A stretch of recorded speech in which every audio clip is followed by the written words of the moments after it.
இன்றைய உரையை தொடங்குகின்றோம். பொய்யடிமையில்லாத புலவர்க்கும் அடியேன் பொழில் கருவூர் துஞ்சிய புகழ் சோழர்க்கடியேன் மெய்யடியான் நரசிங்க முனையரையர்க்கடியேன் விரிதிரை சூழ் கடல் நாகை அதிபத்தற்கடியேன் கைதடிந்த வரிசிலையான் கலிக்கம்பன் கலியன் கடல் சக்தி வரிஞ்சயர்கோன் அடியார்க்கும் அடியேன் ஐயடிகள் காடவர்கோன் அடியார்க்கும் அடியேன் ஆரூரன் ஆரூரில் அம்மானுக்காளே. இந்த பாடல் முடிய நேற்றைக்கு நாம் சிந்தித்திருக்கிறோம். ஐயடிகள் காடவர்கோன் அதுவரைக்கும் பார்த்திருக்கிறோம். இது 8வது திருப்பாடல். மொத்தம் 11 பாடல். இன்னைக்கு இந்த 9வது திருப்பாடலையும் முடிந்தால் 10வது திருப்பாடலையும் பார்க்க வேண்டும். 9வது திருப்பாடல் திருத்தொண்ட தொகையில் அடியார்களை பட்டியல் போட்டு சுந்தரமூர்த்தி சுவாமிகள் பாடிய 9வது திருப்பாடல். கரை கண்டன் கடலடியே காப்பு கொண்டிருந்த கணம்புள்ள நம்பிக்கும் காரிக்கும் அடியேன் நிறை கொண்ட சிந்தையான் நெல்வேலி வென்ற நின்ற சீர் நெடுமாறன் அடியார்க்கும் அடியேன் துறை கொண்ட செம்பவளம் இருளகற்றும் ஜோதி தொன்மையிலை வாயிலான் அடியார்க்கும் அடியேன் அரை கொண்ட வேல் நம்பி முனையடுவார்க்கடியேன் ஆரூரன் ஆரூரில் அம்மானுக்காளே. இதுல ஒரு 5-6 அடியார்கள் வர்றாங்க. எல்லாம் சின்ன சின்ன வரலாறு. இன்னைக்கு நம்ம அந்த வரலாறை பூரா நிறைவு செய்கிறோம். முதல்ல கணம்புள்ளர். கணம்புள்ளர்னா இவர் யார்? அதாவது 48வது அடியார். மொத்தம் 72 அடியார்கள் நம்ம பார்க்கணும். 48வது அடியார் கணம்புள்ளர். சேலத்துக்கு பக்கத்துல ஆத்தூர், ஆத்தூருக்கு பக்கத்தில் இருக்குவேலூர்னு ஒரு ஊர். இருக்குவேலூர் அந்த இடத்துல கணம் புல் அதிகம் உண்டு. இந்த கணம் புல் என்பது வீட்டில் எரிக்கக்கூடிய மாதிரி பயன்படுத்தக்கூடிய ஒரு புல் வகை. அது அதிகம் உண்டு. அந்த ஊரிலே ஒருவர் தோன்றினார். அவர் பேர் என்ன தெரியாது. ஆனால் அவர் செயல் என்ன அது தெரியும். தாவாத பெருஞ்செல்வம் தலை நின்ற பயன் இது என்று ஓவாத ஒளி விளக்கு சிவன் கோயில் உள் எரித்து நாவாரப் பரவுவார் நல்குறவு வந்து எய்த தேவாதி தேவர் பிரான் திருத்தில்லை சென்றடைந்தார். பணம் வச்சிருந்தார். அந்த பணத்தை வச்சு கோயில்ல விளக்கேற்றினார். பல அடியார்கள் விளக்கேற்றியவர்கள். நம்மளால முடியக்கூடிய திருத்தொண்டு கோயில்ல விளக்கேற்றுவது. அதனாலே விளக்கேற்றினார். நாவார பாடுவார். கொஞ்சம் கொஞ்சமா வறுமை வந்தது. உள்ளூர்ல இருக்க வேண்டாம் அப்படின்னு சிதம்பரத்துக்கு போயிட்டார். தில்லைக்கு போயிட்டார். எல்லா பொருட்களையும் விற்றார். கோயில்ல விளக்கேறிக்கணும். கணம் புல்ல அறிந்து அதை விற்று அதுல நெய் வாங்கி விளக்கெரிச்சார். ஒரு காலம் வந்தது புல்லு விலைக்கு போகல. ஒருத்தனும் புல் வாங்க மாட்டேன்ட்டான். புல்லு வாங்கலன்னா என்ன செய்யறது? பார்த்தார். புல்லையே எடுத்துக்கிட்டு போய் விளக்கெரிக்க ஆரம்பிச்சார். புல்ல வித்து வர்ற காசை வச்சு விளக்கெரிக்கிறவர் அந்த புல்லு எரியும் தானே, கணம்புல். அந்த புல்லையே எடுத்துக்கிட்டு போய் கோயில்ல விளக்கெரிக்க ஆரம்பிச்சார். புல்லு போதுமான அளவு கிடைக்கல. இவருக்கு ஆசை கோயில்ல ஏகப்பட்ட விளக்கு எரிக்கணும், எங்க பார்த்தாலும் தீபமா இருக்கணும். திருவண்ணாமலை தீபத்துக்கு நெய் கொடுக்கிறவங்க அவ்வளவு பேர். நம்மளால ஆனது கோயில்ல நெய் தீபம் ஏற்றினால் வாழ்க்கை பிரகாசிக்கும். சோதியே சுடரே சூழ் ஒளி விளக்கே சுரிகுழல் பனைமுலை மடந்தை பாதியே திருவாசகம். கோயில்ல விளக்கேரிக்கணும். நம்மளால முடிஞ்ச அளவுக்கு விளக்கேற்றணும். அதனால அப்படி செய்தார். புல்லு பத்தலை. பெண்ணை செய்யலாம். போய் கண்ணீர் கொட்ட நிற்கிறார். நெய் விளக்கு ஏத்தியாச்சு, முடிஞ்சு போச்சு. புல் விளக்கு ஏத்தியாச்சு, பத்தலை.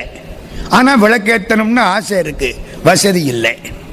ஒரு பழமொழி சொல்லுவான், ஆசை இருக்கு தாசில் பண்ண, அதிர்ஷ்டம் இருக்கு மாடு மேய்க்கன்னு. அப்படி ஆயிப்போச்சு வாழ்க்கை. கையில காசு இல்லை, மனசுலையும் காசு இல்லை. தமிழ்ல காசுன்னா குற்றம்னு அர்த்தம். கையிலையும் காசு இல்லை, மனசுலையும் காசு இல்லை. என்ன செய்யலாம்? கோயிலுக்கு போனார். என் திருமுடி இருக்குல்ல, குடுமி, இதை வச்சு விளக்கரிக்கிறேன். கடைசி வழி. மனுஷன் ரொம்ப பிரியமா நினைச்சுக்கிறது இந்த முடிய. முடி கொட்டி போனா படுற பாடு நமக்கு பெரும்பாடா இருக்கு. எனக்கு வேண்டிய ஒருத்தர் 4 முடிதான் இருக்கும், 1 மணி நேரத்துக்கு சீவிக்கிட்டு இருப்பார். அதை ஏதோ மனுஷனுக்கு ஒரு ஆசை, அதுக்கு அர்த்தம் கோயிலுக்கு முடி கொடுக்கிறது. எது இருந்தா நமக்கு ஆசைன்னு நினைக்கிறோமோ அதை கடவுளுக்கு கொடு. அதான் நம்ம இந்து சம்பிரதாயம். இவர் என்ன பண்ணார் தெரியுமா? அன்பு புரிவார் அடுத்த விளக்கு தம் திருமுடியை என்பு உருக மடுத்து எரித்தார், இருவினையின் தொடக்கு எரித்தார். முடியவா எரிச்சார்? நல்வினை தீவினை ரெண்டையும் எரிச்சுட்டார். அதான் முடியாது. நல்வினை தீவினைகளை அனுபவிச்சுத்தான் முடிக்கணும், அனுபவிக்காம முடியாது. இவர் என்ன பண்றாராம்? விளக்கெரிச்ச பொழுது நல்வினை தீவினைகளையும் எரிச்சு விட்டாராம். என்புருகம் அடுத்தெரித்தார், இருவினையின் தொடக்கெரித்தார். அவ்வளவுதான். யாமம் 7.5 நாளிகை 3 மணி நேரத்துக்கு விளக்கெரிப்பாராம். 7.5 நாளிகை என்ன தெரியுமா? ஒரு நாளிகை 24 நிமிஷம். ஒரு நாளிகை 24 நிமிஷம். 7.5 × 24 பெருக்கி பார்த்தீங்கன்னா 3 மணி நேரம். 3 மணி நேரம். 3 மணி நேரத்துக்கு விளக்கெரிப்பார். தலைமுடியை வச்சு எரிச்சார் இல்ல சிவபெருமான், இவரை அழைத்து கொண்டு சிவலோகத்துக்கு போயிட்டார். அவ்வளவுதான் கதை. உடலை நீத்து சிவலோகம் போனார். அமங்கலம் மங்களமாயிற்று. முடிய எரிச்ச அமங்கலம். கோயிலுக்கு போற பொழுது முடி தீப்பட்ட அமங்கலம். இப்ப பெருமானுக்கு அன்புனாலே அமங்கலம் மங்களமாயிற்று. அடியார் பட்டியல்ல அவர் சேர்ந்துட்டார். இவருக்கு என்ன பேரு? கணம்புள்ள நாயனார். அடுத்தவர் காரி நாயனார். கணம்புள்ள நம்பிக்கும் காரிக்கும் அடியேன். காரி நாயனார் யார் தெரியுமா? நல்லா பாடுவார். பாடுவார்னா பாட்டு எழுதுவார். இசை பாடுவார் இல்ல, புலவர். நல்லா பாட்டு எழுதுவார், புலவர். மூவேந்தர்கள் மேல கோவை பாடினார். சேரன், சோழன், பாண்டியன் 3 பேர் மேலையும் பாட்டு எழுதி கொண்டுகிட்டு போனார். 3 பேரும் பார்த்தார்கள், பரிசு கொடுத்தார்கள். பரிசை வாங்கிக்கிட்டு வந்தார். அடியார்களுக்கு சாப்பாடு போட்டார். எப்படியாவது திருத்தொண்டு செய்யணும், என்னால என்ன முடியுதோ அந்த அளவுக்கு திருத்தொண்டு செய்யணும். மூவேந்தர் மேல் காரிக்கோவை பாடினார். அதை வச்சு கோயிலே கட்டினாராம். மூவேந்தர்கள் கொடுத்த பணத்தை வச்சு கோயில் கட்டியிருக்கார். வெங்கண்ணரா ஒடு கிடந்து விளங்கும் இளம்பிறை சென்னி சங்கரனார் இனிதமரும் தானங்கள் பல சமைத்தார். யாவர்க்கும் மனமுவக்கும் இன்பமொழி பயன் இயம்பி தேவர்க்கு முதல் தேவர் சீரடியார் எல்லாருக்கும் மேவுற்ற இரு நிதியம் மிக அளித்து. எல்லாருக்கும் நிறைய பணம் வந்தவங்களுக்கெல்லாம். யார் யாருக்கு? அடியார்களுக்கு, சிவபக்தர்களுக்கு, திருநீறு பூசியவர்களுக்கு. பணம் எங்கிருந்து வந்தது? புலவராக இருந்து மூவேந்தரை பாடி வந்த பணத்தினால எல்லாருக்கும் கொடுத்தார். சிவபெருமான் பார்த்தார். வாய்ந்த மனம் போல் உடம்பும் வடகையிலை மலை சேர்த்தார். உடம்போட கைலாசத்துக்கு போயிட்டார். போக முடியுமா? பிராகிருதம்னு பேரு. பிராகிருதம்னா தெரியுமா? பஞ்சபூத சேர்க்கை பிராகிருதம். உடம்பு 5 பூதங்களின் சேர்க்கை. 5 பூதத்தையும் பிரிச்சு விட்டா உடம்புல ஒண்ணும் இருக்காது, பிரிஞ்சிடும். பிராகிருதம் உடம்பு, அப்ராகிருதம் கைலாசம். கைலாசத்துக்கு உடம்போட எல்லாம் போக முடியாது.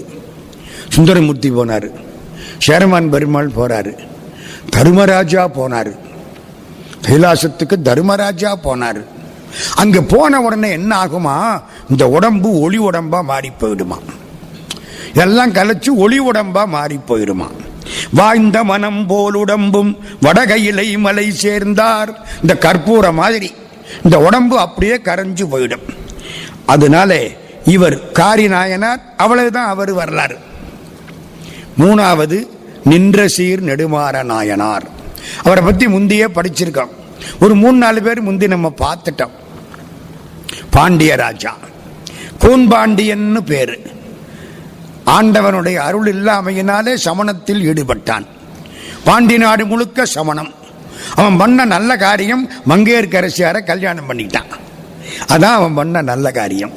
அந்த மங்கையர்க்கரசியார் வந்து இருந்து ஞானசம்பந்தருக்கு ஆள் விட்டு ஞானசம்பந்தர் வர எல்லா நிகழ்ச்சிகளும் இவன் வாழ்க்கையில் நடக்க, இவன் பண்ணின தப்புனால இவனுக்கு உடம்பிலே வெப்பு நோய் வர, ஞானசம்பந்த பிள்ளையார் வந்து வலது பக்கத்து வெப்பு நோயை மாற்ற, சமணர்களால் இடது பக்கத்து வெப்பு நோய் மாற்ற முடியாமல் போக ஞானசம்பந்தர் அதையும் மாற்றி இவனுக்கு உபதேசம் பண்ணனாராம். அதான் அந்த 12 பாட்டு. வாழ்க அந்தனர் வானவர் ஆனினம் வீழ்க தன்புணல் வேந்தனும் ஓங்குக, ஆழ்க தீயது எல்லாம் அரண் நாமமே சூழ்க, வையகமுன் துயர் தீர்கவே. அது இவனுக்கு பண்ணின உபதேசம். எங்க? வைகை ஆத்தங்கரையில 12 பாட்டு. திருப்பாசுரம்னு பேரு பாண்டியனுக்கு. இவனுக்கு பேர் என்ன? கூன்பாண்டியன். அவர் என்ன சொன்னார்? வேந்தனும் ஓங்குகன்னார். உடனே கூன்பாண்டியனுக்கு மனக்கூனும் நிமிர்ந்தது, உடற்கூனும் நிமிர்ந்தது. மனசளவிலையும் ஒழுங்கானா, உடம்பளவிலையும் ஒழுங்கானான். தடுமாறு நெறியதனை தவமென்று தம் உடலை அடுமாறு செய்தொழுகும் அமன் வலையில் அகப்பட்டு விடுமாறு தமிழ் விரகர் வினை மாறும் கடல் அடைந்த நெடுமாறனார் பெருமை உலகேளும் நிகழ்ந்துள்ளதால். கூன்பாண்டியனுக்கு பேரு மாறி நின்ற சீர் நெடுமாற பாண்டியன். இவன் கூட திருநெல்வேலியில ஒரு பெரிய சண்டை. பல அரசர்கள் சண்டைக்கு வந்தாங்களாம், வடநாட்டு அரசர்கள். அவ்வளவு பேரையும் திருநெல்வேலியில சண்டை போட்டு ஜெயிச்சு அனுப்பிச்சானா, விரட்டி விட்டான். அதனாலதான் நிறை கொண்ட சிந்தையான் நெல்வேலி வென்ற நின்ற சீர் நெடுமாறன். திருநெல்வேலியிலே வெற்றி கண்டவன். மங்கையர்க்கரசியாரோடு நெடுங்காலம் அரசாண்டு சிவலோகத்தை அடைந்தார். அடுத்தாப்புல வாயிலார் நாயனார். கொஞ்ச நேரம் நிக்க போறேன். அருமையான வரலாறு, சின்ன வரலாறு, ஆனா பெரிய வரலாறு. அது எப்படி? மொத்தம் 10 பாட்டு. வாயிலார் நாயனார் 10 பாட்டு. மயிலாப்பூர்ல பிறந்தாராம். அதனால சேக்கிழார் சுவாமி மயிலாப்பூரை பத்தியே 6 பாட்டு பாடுறாரு. மொத்தம் 10 பாட்டுல 6 பாட்டு மயிலாப்பூரை பத்தி, அப்புறம் ஒரு 2-3 பாட்டு இவரை பத்தி. அவ்வளவுதான் கதை. 10 பாட்டு. இமைப்பொழுதும் என் நெஞ்சில் நீங்காதான் தாழ்வாழ்க. அதுக்கு முந்தின வரி என்ன? நமசிவாய வாழ்க நாதன் தாழ்வாழ்க. நாதன்னா என்ன அர்த்தம்? ஆத்மநாதன் அர்த்தம். ஆன்மாவில் இருக்கிற சிவபெருமான். அவனை உள்ளுக்கவே பார்க்கலாம்ல. கோயிலுக்கு வந்துதான் பார்க்கணுமா? இல்ல, உள்ளுக்க பார்த்தவன் தான் கோயில்ல பார்க்க முடியும். உள்ள பார்க்க முடியாதவன் கோயில்ல பார்க்க முடியாது. தேடி கண்டு கொண்டேன் திருமாலோடு நான்முகனும் தேடி தேடோனா தேவனை என் உள்ளே தேடி கண்டு கொண்டேன். உள்ளத்தின் உள்ளானடி அது நீ உணர வேண்டுமடி, உள்ளத்தில் காண்பாயனில் கோயில் உள்ளே இங்கு காண்பாயடி. கவிமணி தேசிக விநாயகம் பிள்ளை.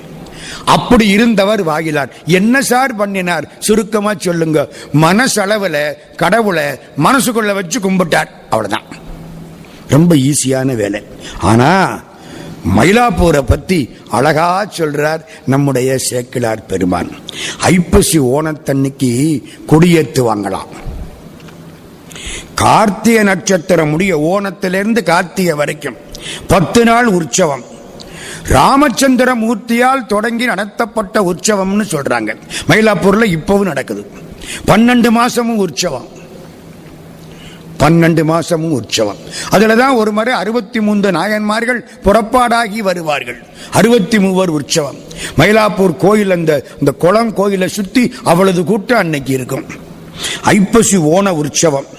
மைப்பயந்த ஒன்கண் மடநல்லார் மாமையிலை கைப்பயந்த நீற்றான் கபாலீச்சரம் அமர்ந்தான் ஐப்பசி ஓண விழாவும் அருந்தவர்கள் துய்ப்பனவும் காணாதே பொதியோ பூம்பாவாய். நம்ம ஞானசம்பந்தர் வாக்கு. ஐப்பசி ஓணத் திருவிழா. மட்டிட்ட புன்னையங்கானல் பாட்டு அங்கதான்.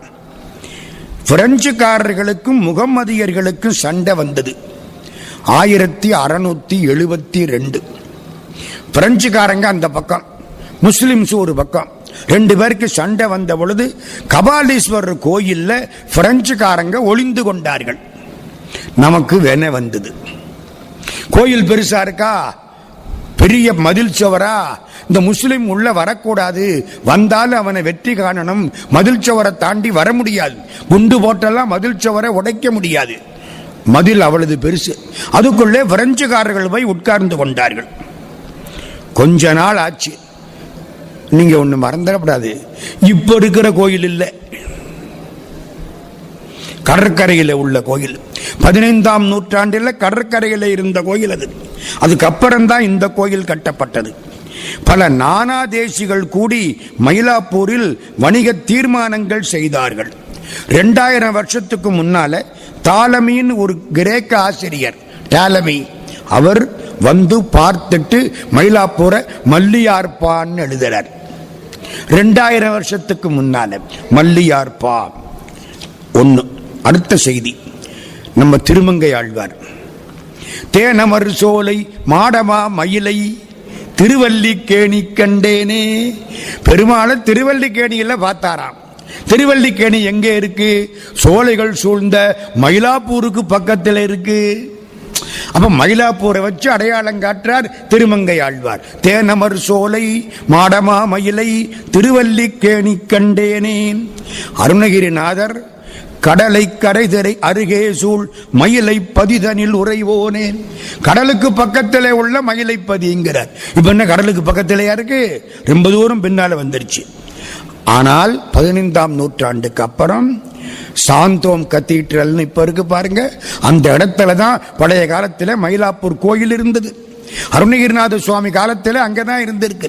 15ஆம் நூற்றாண்டுக்கு அப்புறம் போர்ச்சுகீசியர்கள் அதை கைப்பற்றி அந்த ஆலயத்தை தகர்த்து சர்ச்சு கட்டி விட்டாங்க.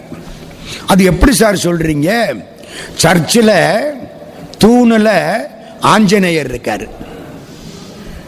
எப்படி? எந்த சர்ச்சில் தூண்ல ஆஞ்சநேயர் இருக்காரு? இன்னைக்கு இருக்காரு சாந்தோம் சர்ச்சு. பழைய காலம்.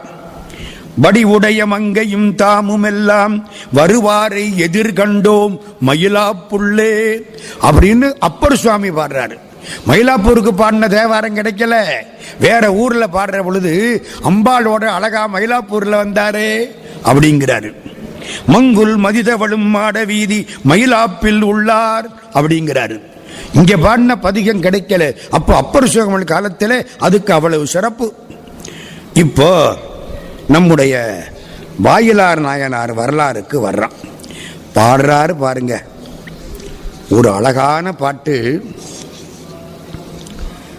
துறை கொண்ட செம்பவளம் இருளகற்றும் ஜோதி தொன்மயிலை வாயிலான் அடியார்க்கும் அடியேன். சுந்தரமூர்த்தி சுவாமி வாயிலார் நாயனார் வரலாற்றை பாடுற பொழுது 2 வரி, 1.25 வரி மயிலாப்பூர், 3/4 வரி நாயனார் பேரு. துறை கொண்ட செம்பவளம் இருளகற்றும் ஜோதி தொன்மயிலை, இது புற மயிலாப்பூர். வாயிலான் அடியார்க்கும் அடியேன், அது வாயிலார் நாயனார். அதனால பார்த்தார் சேக்கிழார், 6 பாட்டு மயிலாப்பூருக்கு பாடிப்படு, அவர் எப்படி பண்ணாரோ அதே மாதிரி நம்மளும் பண்ணிடுவோம். இந்த வரிக்கு என்ன அர்த்தம் தெரியுமா? கடல்ல அடிச்சுக்கிட்டு வந்த பவளங்கள் ராத்திரியில ஒளி வீசுவதனால் இருட்டு தெரியாதான், ஒளிமயமா இருக்கான். அங்கே வாழ்ந்தவர் நம்முடைய வாயிலார் நாயனார். என்ன முக்கியம்? உள்ளம் பெருங்கோயில் ஊனுடம்பாலயம். பெருங்கோயில்னா கர்ப்பக்கரகம், ஆலயம்னா மொத்த கோயில். உள்ளம் கர்ப்பக்கரகம், உடம்பு முழுக்க கோயில் என்று வாழ்ந்தவர்.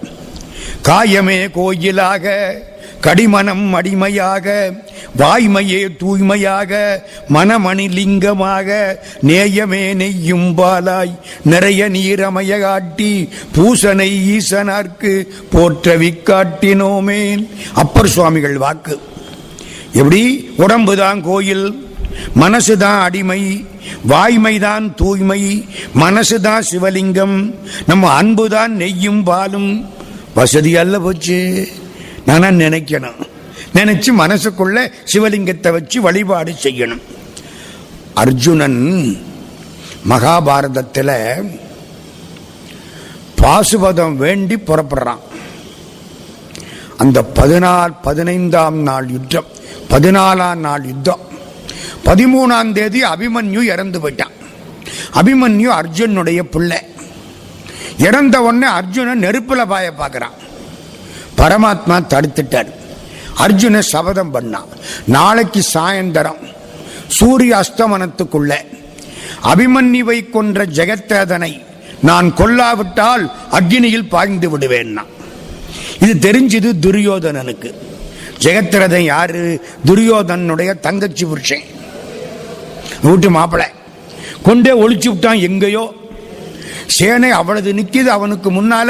இவ்வளவு சேனையை அவன் தாண்டி அவங்கிட்ட போறதுக்கு ஒரு 5-6 நாள் ஆயிரும். அர்ஜுன இங்க நிக்கிறான், சேனைகள் கடைசியில ஜெகத்ரதன். என்ன செய்கிறது?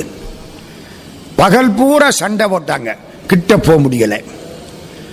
என்ன பண்றாரு பெருமான்? இங்க வா, தேவலோகத்தில் போய் பாசுபதம் வாங்கிட்டு வந்துடுவோம். பாசுபதாஸ்திரத்துக்கு தவம் பண்ணனா ஒரு காலத்தில். பெருமான் அதை குறிப்பிட்ட காலத்தை கேட்கிற போது தர்றேன்ட்டார். இப்போ பாசுபதத்துக்காக புறப்படணும். யார்? 2 பேரு, அர்ஜுனனும் கிருஷ்ணனும். அர்ஜுனன் சொன்னா, போயிட்டு வந்துட முடியுமா? வா, சீக்கிரம் போயிட்டு வந்துடுவோம். என்னமா சாப்பிட்டியா? ஒன்னும் சாப்பிடல. ஏன் சாப்பிடல? பூஜை முடிக்கல, சாப்பிடல. அப்ப ஒன்னு செய், பூஜையை பண்ணு. பூஜை பொட்டியெல்லாம் இங்க இல்லை, சிவலிங்கம் இங்க இல்ல. ஏன் கவலைப்படுற? நான் தான் சிவலிங்கம். கிருஷ்ண பரமாத்மா ஐயப்பர் உட்கார்ந்து இருப்பாரு பாருங்க, அப்படி உட்கார்ந்துக்கிட்டாராம். ஒரு மாலையை போட்டா அழகா சிவலிங்கம் மாதிரி இருக்கு. பூஜையை பண்றான்.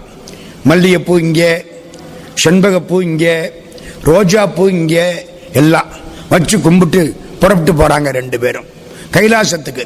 போற வழியில வண்டி வண்டியா பூ வந்துகிட்டு இருக்கு. கைலாசத்துக்கு போகுது அவ்வளவு பூ. இவ்வளவு பூ கைலாசத்துக்கு போகுது எப்படி? அர்ஜுனன் கேட்டான். வண்டி இழுத்துக்கிட்டு போறவன் சொன்னா, பீமன் ஒரு ஆளு பூஜை பண்றாரா, அவர் பூஜை பண்ண பூ இவ்வளவு. அப்படியா? அந்த ஆளு மனசுக்குள்ளே சாமி கும்பிடுவாரு. நானாவது சிவலிங்கம் வச்சு கும்பிடுறேன், மனசுக்குள்ளே வச்சு பூஜை பண்றாரு. மனசுக்குள்ள போட்ட பூவா இவ்வளவு போகுது? ஆமா, அன்புனால அந்த பூ மனசுக்குள்ள வச்சு ஒரு பூ போட்டாலும் அது கோடிக்கணக்கா போகுது. நானா இவனுக்கு ஆச்சரியமா போச்சு. அங்க போய் சிவபெருமான பார்த்தா, கிருஷ்ணன் திருமேனியில எந்தெந்த அங்கத்துல எந்தெந்த பூவை வச்சானோ எல்லாம் சிவபெருமான் திருமேனியில அந்தந்த அங்கத்துல அந்தந்த பூ இருக்கு. கும்பிட்டு பாசுபதம் வாங்கிட்டு வர்றான். அப்ப என்ன தெரியுது? அன்பினால் வழிபட்டால் போதும். சில பேர் வாயினால கூட சொல்ல மாட்டாங்க, ஆண்டவன் பேரை வாயினால கூட சொல்ல மாட்டாங்க. நமசிவாயன்னு சொல்ல மாட்டேன். ஏன் சொல்ல மாட்டாங்க? ஒரு கணவனும் மனைவியும். மனைவி எப்ப பார்த்தாலும் முருகா முருகா முருகா முருகா முருகா முருகா முருகா முருகா. இந்த வீட்டுக்காரர் இருக்காரு பாருங்க, சொல்லவே மாட்டாரு. மறந்து கூட முருகான்னு சொல்ல மாட்டாரு. கடுமையான மனுஷன். 70 வயசாச்சு, கல்யாணம் ஆகி 45-50 வருஷம் ஆச்சு. ஒரு நாள் கூட முருகான்னு அந்த ஆள் சொன்னதில்லை. இவளுக்கு எப்படி இருக்கும்? நான் 24 மணி நேரம் சொல்றேன், இந்த ஆளு சொல்லவே மாட்டேங்கிறாரு. ஒரு நாள் காலையில் அந்த புருஷன் புரண்டு படுக்கிற பொழுது தன்னை மீறி முருகான்னு சொல்லிவிட்டான். இவளுக்கு சந்தோஷம் தாங்கல. ஆகா, இத்தனை வருஷமா சொல்லாதவர் இப்ப சொல்லிவிட்டார். எல்லாருக்கும் தகவல் கொடுத்து அவ்வளவு பேரையும் வீட்டுக்கு வர சொல்லி சாயங்காலம் ஒரு பார்ட்டி. எல்லாம் வந்துட்டாங்க. புருஷனும் வந்து உட்கார்ந்துட்டான். தெரியாது என்ன ஏதுன்னு. இன்னைக்கு ஒரு பார்ட்டி வச்சிருக்கேன். அம்மா பார்ட்டின்னு கூப்பிட்டீங்களே, எதுக்கு? இருங்க எல்லாரும் சாப்பிடுங்க சொல்றேன். எல்லாரும் சாப்பிட்டாங்க. இவனுக்கும் தெரியாது. எந்திரிச்சா என்ன தெரியுமா? எதுக்காக தெரியுமா? இந்த ஆளு 45-50 வருஷமா ஒரு நாள் கூட முருகான்னு சொன்னதில்லை. இன்னைக்கு காலையில பிறண்டு படுக்கிற பொழுது முருகான்னு சொல்லிவிட்டார். அதை கொண்டாடுறதுக்கு தான் இந்த பார்ட்டி. இந்த ஆள் எந்திரிச்சார். அப்படியா, இன்னைக்கு காலையில அந்த பேரை சொல்லிட்டனா, என் மனசை விட்டு போயிட்டானா அப்படின்னார். விழுந்தார், முடிஞ்சு வச்சு. இப்ப சொல்லுங்க, அவர் தேவலியா, இந்த அம்மா தேவலியா? முருகான்னு சொன்னா கூட மனசுல இருக்கிற முருகன் வெளியில போயிடுவானா? போக கூடாதான். காலையில சொல்லிட்டனா, என் மனசை விட்டு அவன் போயிட்டானா, அவ்வளவுதான். மயங்கி விழுந்து செத்தே போயிட்டார். இப்ப என்ன புரியுது? அதுக்காகத்தான் பழைய காலத்தில் புருஷன் பேரை பொண்டாட்டி சொல்றதில்லை. சொன்னா அவர் மனசுக்குள்ள இருந்து போயிடுவாராம், போக கூடாதான். இப்ப சொல்லி பாக்குறாங்க, அப்படியாவது போகட்டுமேன்னு. யோசிச்சு பாருங்க. சொல்ற அதுக்காகத்தான் உள்ளே வச்சிருக்கணுமா? இப்ப என்ன புரியுது? வாயிலார் நாயனார் மனசுக்குள்ளே கோயில், கோயில்னு சொல்லக்கூடாது, சிவலிங்கம். அதுக்கு ஒருத்தர் பின்னால வரப்போறார் கோயில் கட்டுறதுக்கு.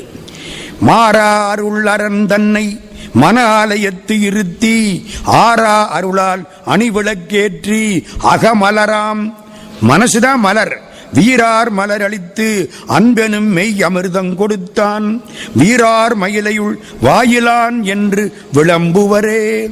இது திருத்தொண்டர் திருவந்தாதி. இப்போ இவரை பத்தி செய்திகள். மயிலாப்பூரை பத்தி நிறைய வார்த்தைகள். மரக்கலங்கள்ல யானை கன்று வந்து இறங்குமா, கடல்ல மேகம் தெரியுமா, இந்த பக்கம் யானை குட்டி அந்த பக்கம் மேகம், ரெண்டும் ஒரே கலர்ல தெரியுமா. எங்க? மயிலாப்பூர்ல. எருமக்கன்றுக்கும் யானைக்கன்றுக்கும் மேகத்துக்கும் வித்தியாசம் தெரியாதான். பெண்கள் முக அழக பார்த்து சந்திரன் வெட்கப்பட்டு மாடங்கள்ல கொடிக்குள்ள மறைஞ்சு நிப்பானா. நம்ம ஒரு மதி தானே, இங்க இத்தனை மதி தெரியுதே அப்படின்னு. மண்ணு சீர் மயிலை திருமாநகர் தொன்மை நீடிய சூத்திர தொல்குலம் வேளாளர் வம்சம். சூத்திரன்னு அர்த்தம் தெரியுமா? திட்ப நுட்பம் அமைந்த மந்திர அதிகாரமுடையவன் அப்படின்னு எழுதுறார். வாயிலார்னு ஒருத்தர் பிறந்தார். வாயிலார்னா என்ன அர்த்தம்? நன்மை பெறக்கூடிய வழியாக உள்ளவர். குடிப்பெயர் வாயிலாருங்கிறது. சேக்கிலார்னு சொல்றோம்ல, அது ஒரு குடிப்பெயர். அப்படி வாயிலார் ஒரு குடிப்பெயர். என்ன செய்கிறார்? ஒரே ஒரு பாட்டு தான். மறவாமையான அமைத்த மனக்கோயில் உள்ளிருத்தி, மனசுக்குள்ளே கோயில், அதுக்குள்ளே சிவபெருமான். உறவாதி தனை உணரும் ஒளி விளக்கு சுடரேற்றி இரவாத ஆனந்தம் எனும் திருமஞ்சனமாட்டி அறவானர்க்கு அன்பென்னும் அமுதமைத்து அர்ச்சனை செய்வார். ஞான சுடர் விளக்கு ஏற்றினார். நம்ம ஆழ்வார் பாடின மாதிரி பேரானந்தத்தினாலே திருமஞ்சனம் பண்ணினார். அன்புதான் திருவமுது, இப்படியே தொழுதார். நீராருஞ்சடையாரை நீடுமன ஆலயத்துள் ஆறாத அன்பினால் அர்ச்சனை செய்தார். அதனால் என்ன பண்றார் சிவபெருமான்? இவரை அப்படியே மேலே அழைத்து கொண்டு போய்விட்டார். அவ்வளவுதான் அவர் வரலாறு. மனசுல கடவுளை நினைச்சா சிவபெருமான் கூட்டிக்கிட்டு போறார். அடுத்தவர் அரை கொண்ட வேல் நம்பி முனையடுவார்க்கடியேன். முனையடுவார்னு ஒருத்தர். முனையினா சண்டை, சண்டைக்கு போய் ஜெயிக்கிறவர் முனை அடுவார். சோழ நாட்டில் நீடூர்னு ஒரு சிற்றூர். இந்த நீடூர்ல முனை அடுவார்னு ஒருத்தர் இருக்கார். அவர் என்ன செய்வார் தெரியுமா? நல்லா சண்டை போடுவார். அவர்கிட்ட ஒரு சேனை இருக்கு. யாராவது ராஜா தோத்து போனவன் இருந்தா இவர்கிட்ட வருவான். இந்த ஆள்கிட்ட சண்டை போட்டேன், தோத்து போயிட்டேன், நீ கொஞ்சம் எனக்கு துணையா இரு. இவரு போய் சண்டை போட்டு ஜெயிச்சு கொடுத்து அவன்கிட்ட பணத்தை வாங்கிட்டு வந்து அடியார்களுக்கு சாப்பாடு போடுவார். ஏதோ எப்படியோ ஒரு சம்பாத்தியம். எனக்கு வீரம் இருக்கு, அதனால மாற்றார் கமரில் அழிந்துள்ளோர் வந்து தம்பால் மாநிதியம் மாற்றும் பரிசு பேசினால், நிறைய பணம் தாரேன்னு சொன்னால் இவர் சண்டைக்கு போவார், ஜெயிப்பார், ஜெயிச்சு பணத்தை வாங்கிட்டு வந்துடுவார். கூலி ஏற்று சென்று இசைந்த பொன்னும் கொண்டு மன்றுளார் அடியார்களுக்கு சொன்னபடி கொடுப்பார். தூய போனகம் கண்ணல் நறுநை கறி தயிர் பால் கனி இவ்வளவும் கலந்து கொடுப்பார். முனையடுவார். சண்டைக்கு போவார், சண்டை போடுவார். யார் இவரை துணைச்சு கூப்பிட்டானோ அந்த ஆளுக்கு வெற்றியை கொடுப்பார். அவங்க கொடுக்குற பணத்தை வாங்கிட்டு வருவார். அடியார்களுக்கு வேலை வேலை சாப்பாடு போடுவார். என்னால் ஆனது கைங்கரியம். சிவபெருமான் இவரை சிவலோகத்துக்கு அழைச்சிக்கிட்டு போயிட்டார். அவ்வளவுதான் இவர் வரலாறு. முனை அடுவார். அடுத்தாப்புல ஒருத்தர் கடல் சூழ்ந்த உலகெல்லாம் காக்கின்ற பெருமான் காடவர் கோன் கடல் சிங்கன் அடியார்க்கும் அடியேன். ரெண்டு வரலாறு இதுல வருது. இது ரெண்டும் புதுசு உங்களுக்கு. ரெண்டு வரலாறு வரப்போகுது இதுல. பல்லவ ராஜா காடவர்கோன் கடற்சிங்கன்னு பேரு. பல்லவர்கள் 7ஆம் நூற்றாண்டுக்கு அப்புறம் முழு சைவர்கள், அதுக்கு முன்னாலே சமணர்கள். பல்லவ ராஜா கடற்சிங்கன்னு இவனுக்கு பேரு. இலக்கியத்திலே 3ஆம் நந்திவர்மன் சொல்றாங்க இவனுக்கு. அதை வச்சுத்தானே நம்ம வரலாறெல்லாம் கண்டுபிடிச்சதே. கல்வெட்டுகளை வச்சுத்தானே வரலாறு சேக்கிலார் கண்டுபிடிச்சிருக்கார். 3ஆம் நந்திவர்மன். அவன் பொண்டாட்டி சமண பொண்ணு, சங்கான்னு அவளுக்கு பேரு. இதெல்லாம் கல்வெட்டு, சேக்கிழார் சொல்லலை. சமண பொண்ணு அவதான் பட்டத்தரசி. வடக்கே படையெடுத்து போனார். காடவர்கோன் கலர்ச்சிங்கன் வெற்றி கண்டார். திருக்கோயில் நிறைய கட்டுறார், கோயில்ல தொண்டு செய்கிறார். ஒரு நாள் திருவாரூருக்கு வந்தார். தனியா வராம பட்டத்தரசியையும் கூட்டிக்கிட்டு வந்தார். கோயிலுக்குள்ள வந்துட்டார். திருவாரூர் கோயில் ரொம்ப பெருசு, கும்பிட்ட கையை எடுக்க முடியாதான், அத்தனை திருத்தலங்கள், வரிசைக்கு இருக்கும் சந்நிதி திருவாரூர். அந்த பொண்டாட்டி பின்னால வர்றா, இவரும் முன்னால போயிட்டார்.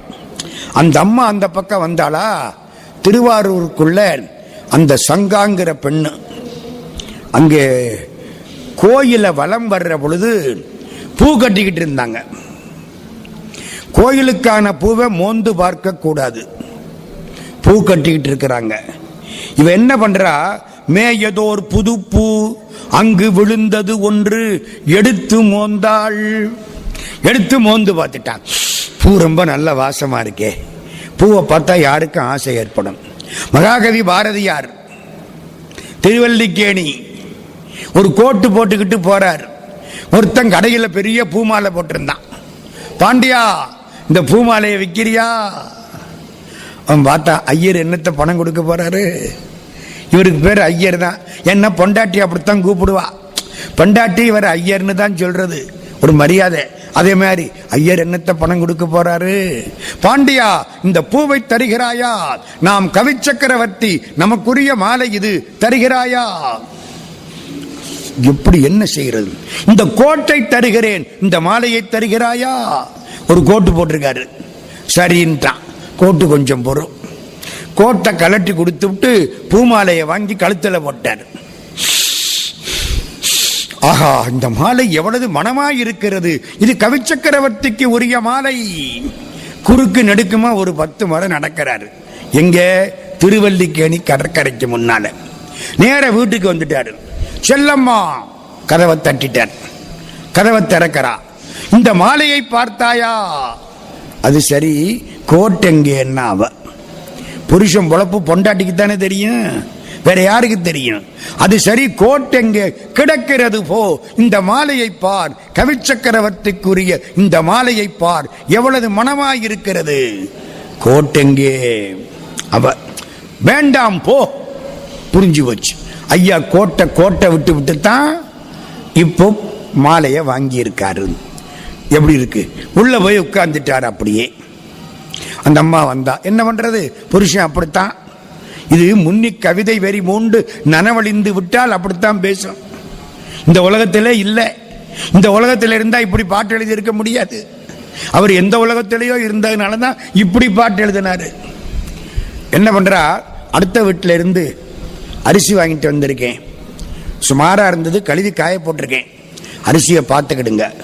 எதிர்த்த வீட்டில் போய் கொஞ்சம் காய்கறிக்கு ஏற்பாடு பண்ணிட்டு வரேன். சாப்பிட்டு 4-5 நாளாச்சு பட்னி. இந்த கவி சக்கரவர்த்தி இருக்கிற வரைக்கும் சோறு கிடையாது. அதனாலதான் வருத்தப்பட்டு பாடினார், வயிற்றுக்கு சோறிடல் வேண்டும் இங்கு வாழும் மனிதருக்கெல்லாம். சோறு போடணும் யாராவது பாடினானா? சோறு கிடையாது சார், அதனால அப்படி பாடி வச்சார். வயிற்றுக்கு சோறிட வேண்டும் இங்கு வாழும் மனிதருக்கெல்லாம். தனி ஒருவனுக்கு உணவில்லை எனில் இந்த ஜகத்தினை அழித்திடுவோம், எரித்திடுவோம். எப்படி இருக்கு? அதுக்காகத்தான் பசி. வேடிக்கை பார்த்துக்கிட்டு உட்கார்ந்து இருக்காரு.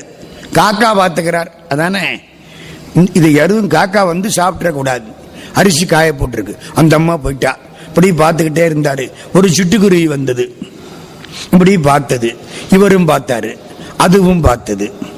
புரிஞ்சு போச்சு, ஐயர் நல்லவரு. அது சாப்பிட ஆரம்பிச்சிருச்சு. பார்த்துக்கிட்டே இருக்காரு.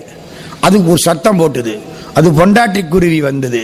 அதுவும் சாப்பிட ஆரம்பிச்சது. அப்புறம் சத்தம் போட்டது. அம்மா, அப்பா, சித்தப்பா, பெரியப்பா, பெரியம்மா, அத்தை, மாமா, மாமி, ஒரு 15 குருவி வந்துருச்சு.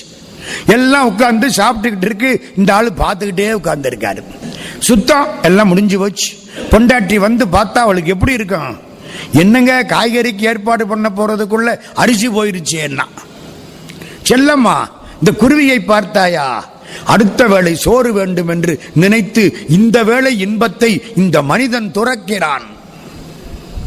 இப்படி இருக்கு. நாளைக்கு சோறு வேணும்னு நினைச்சு இன்னைக்கு சந்தோஷமா இருக்கதை விட்டு விட்டு இந்த மனுஷன் உட்கார்ந்து இருக்கிறான். இந்த குருவியை பாத்தியா, செல்லம்மா விட்டு விடுதலையாகி நிற்பாய் இந்த சிட்டுக்குருவியை போலே. அவளுக்கு தாங்கல, சோறு சாப்பிட்டு 5-6 நாள் ஆச்சு. இந்த மனுஷன் பாடிக்கிட்டு இருக்காரு. எங்க சாப்பாட்டுக்கு என்ன பண்றது, இந்த குருவி என்ன உங்களுக்கு சொந்தமானு கேட்டுவிட்டான். ஆமாம், காக்கை குருவி எங்கள் ஜாதி, நீள் கடலும் மலையும் எங்கள் கூட்டம், நோக்கும் திசையெல்லாம் நாமன்றி வேறில்லை, நோக்க நோக்க களியாட்டம். இந்த புருஷனை கட்டிக்கிட்டு என்ன செய்யறது, எங்கேயோ போயிட்டாரு. போதும், அதுக்கு மேல வேண்டாம், அது கதை பெருசு, அங்க போக கூடாது. எதுக்கு வந்தேன், ஒரு மாலையை பார்த்தா ஒரு ஆசை, மலரை பார்த்தா ஒரு ஆசை, ஒரு பொண்ணுக்கு பூவை பார்த்தா ஆசை, எடுத்து மோந்து பார்த்துட்டா பட்டத்து ராணி. செருத்துணையார்னு ஒருத்தர், அடுத்து அவர் வரலாறு இப்பவே சொல்லிட்டேன். அதையும் செருத்துணையார்னு பேரு, சண்டையில துணைக்கு போறவர், செருன்னா சண்டை.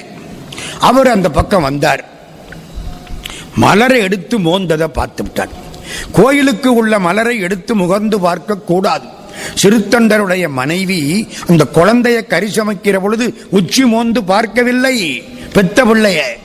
என்ன, அது எச்சில் ஆகக்கூடாது, மோந்து பார்க்க கூடாது. கோபம் வந்ததில்லை, கையில ஒரு கருவி வச்சிருந்தார், அப்படியே மூக்க பிடிச்சு கட் பண்ணிவிட்டார். மகாராணி பட்டத்து ராணி. இது மலர் திருமுற்றத்துள் எடுத்து மோந்தனலாம் என்று கதும் என ஓடிச் சென்று கருவி கை கொண்டு பற்றி மதுமலர் திரு ஒப்பாள், மகாலட்சுமியார் நிற்கிறார், மதுமலர் திரு ஒப்பாள் தன் மூக்கினை பிடித்து வார்ந்தார். சூர்பனகைக்கு கிடைச்சது இவளுக்கு கிடைச்சிருச்சு, மூக்க கட் பண்ணிவிட்டார், அப்படியே அறுத்தாச்சு. ஓடு சத்தம் போட்டா பட்டத்து ராஜா ஓடி வந்து பார்க்கிறார். யாரு, என்ன, யார் இப்படி பண்ணா? செருத்துணையார் சொல்லிவிட்டார், பூவை எடுத்து மோர்ந்தாள், அதனாலே மூக்கை நான் வெட்டினேன். பக்கத்தில் வந்தார், நீங்க தப்பு பண்ணிட்டீங்க. என்ன தப்பு பண்ணிட்டேன்? கைதானே எடுத்தது, முதல்ல கையை வரல வெட்டி இருக்கணும். அந்த ஆள் எப்படி, கைதானே எடுத்தது, முதல்ல கையை வரல வெட்டி இருக்கணும். அவர் வந்து இவ கையை வெட்டி விட்டார்.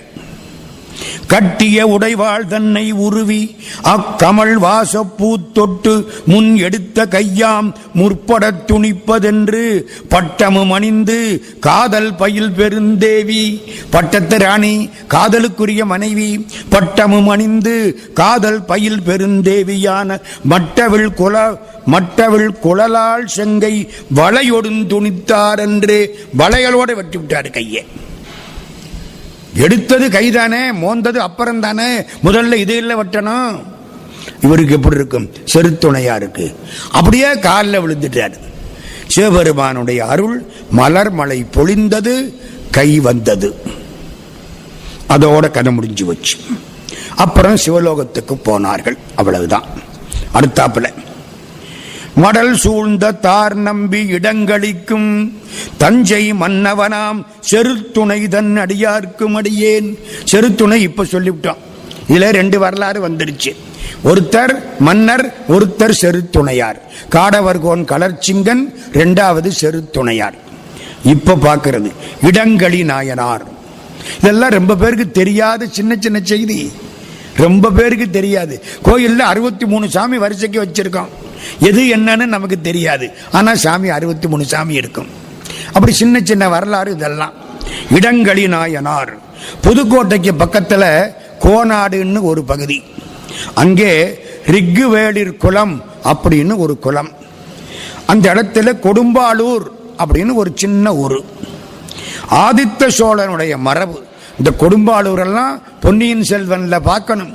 வானதி கொடும்பாளூர்காரி. வானதி யாரு? ராஜராஜ சோழனுடைய காதலி, பின்னால மனைவி, ராஜேந்திர சோழ தேவனுக்கு அம்மா. அதெல்லாம் கல்கி எழுதுறார் பொன்னியின் செல்வன்ல. கொடும்பாளூர், கொடும்பாளூர்ல ஆதித்த சோழனுடைய மரபு. அதுல ஒருவர், அவர் மன்னர், இடங்களி நாயனார்னு பேர், மகாராஜா.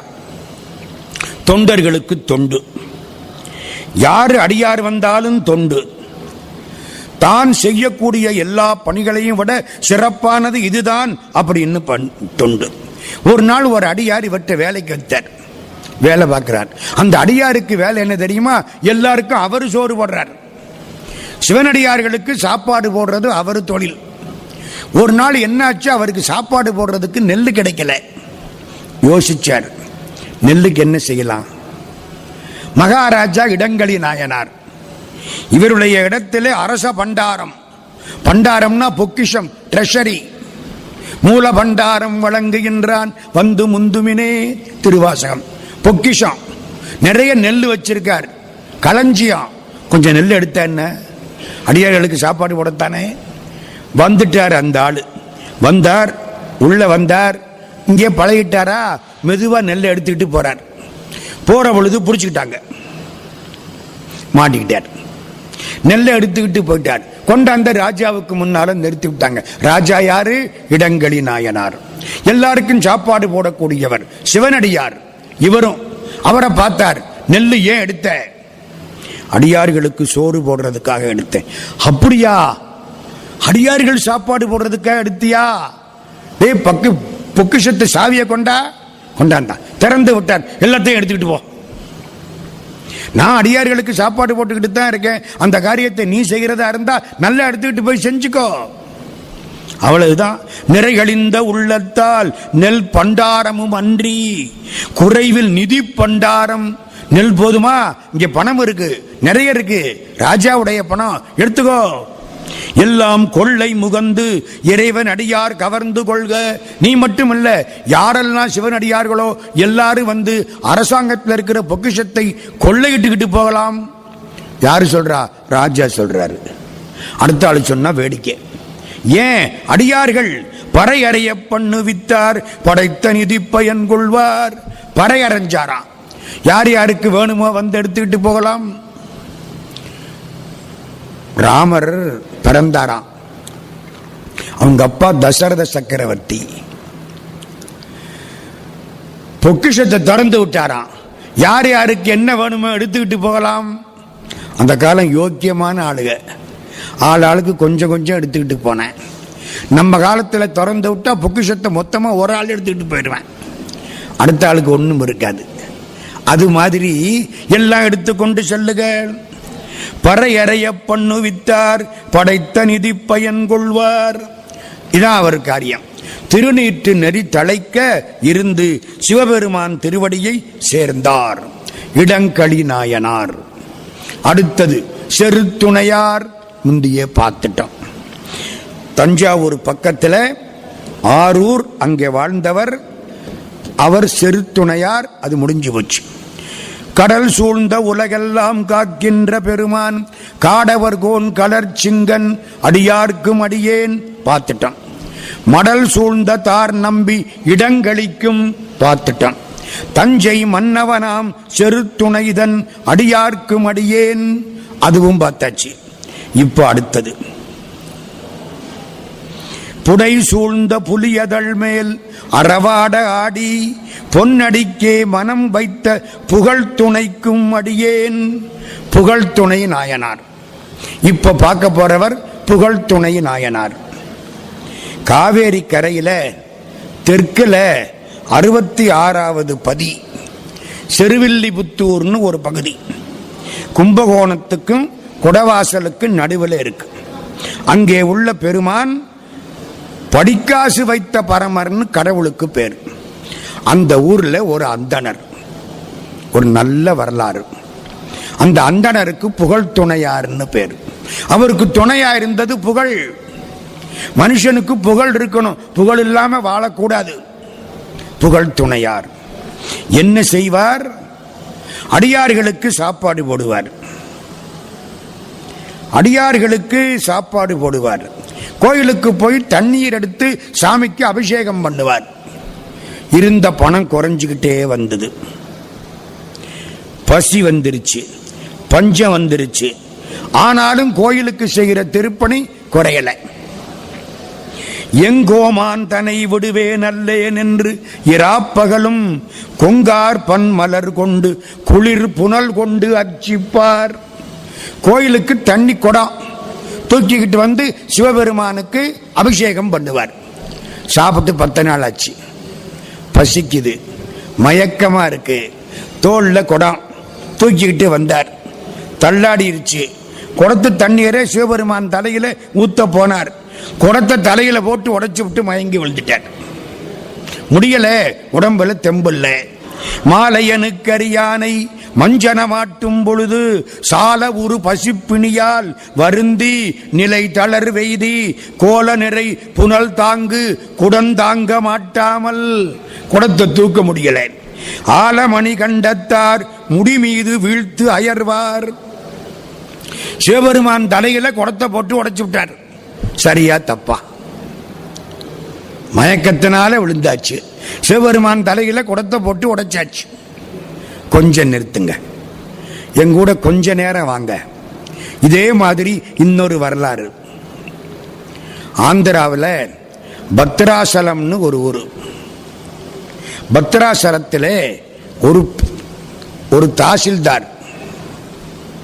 அந்த தாசில்தார் பெரிய ராம பக்தர்.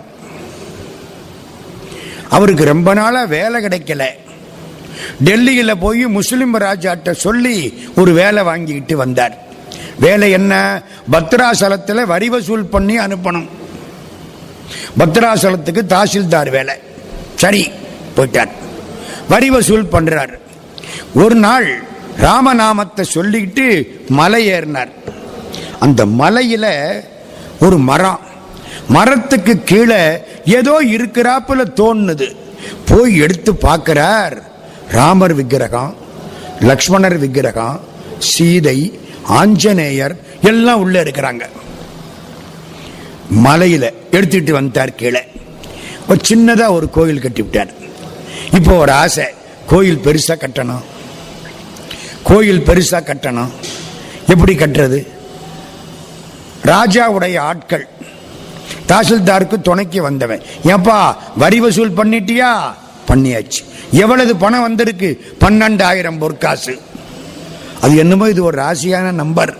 இந்த 12,000 பொற்காசு, 12,000 பொற்காசு வந்திருக்கு. அப்படியா? இந்த கோயிலை நான் சொல்ற மாதிரி கட்டனா எவ்வளவு செலவழியும்? ஒரு ஆள் வந்தாரு, சிற்பி பார்த்தாரு, 3 நாள் திட்டம் போட்டாரு, 12,000 பொற்காசு ஆகும்னாரு. சரி, அந்த பணத்தை எடுத்து போட்டு கோயிலை கட்டு. ராஜா விட்டு பணம் எடுத்து போட்டு கோயிலை கட்டு. இன்னொரு மாணிக்க வாசகர் எடுத்து கோயிலை கட்டு. பத்ராசலத்தில் அந்த கோயில் அற்புதமா இருக்கு. இன்னும் இருக்கு. இவருக்கு பேரு ராமதாசர்னு மாத்தி விட்டான். இவருக்கு பேர் என்ன? பத்ராசல ராமதாசர். ஆந்திராவில் எப்ப பார்த்தாலும் அந்த கோயில் ரொம்ப அழகு. தங்கத்தினாலே இழைச்சிருக்கார் ராமனை. அங்கே இருந்த ராஜா ஆள் விட்டான். வரிப்பணம் என்னாச்சு? கோயில் கட்டியாச்சு. புடிச்சு கொண்ட அந்த ஆளை புடிச்சு கொண்டு போயிட்டான். டெல்லியில போய் 12,000 பொற்காசை கொடு, கோயில் கட்டி விட்டேன், கொண்ட ஜெயில போடு. 12,000 பொற்காசு என்னைக்கு வருதோ அது வரைக்கும் இவனை ஜெயில போடு. எப்படி வரும்? கொண்டே போட்டாச்சு.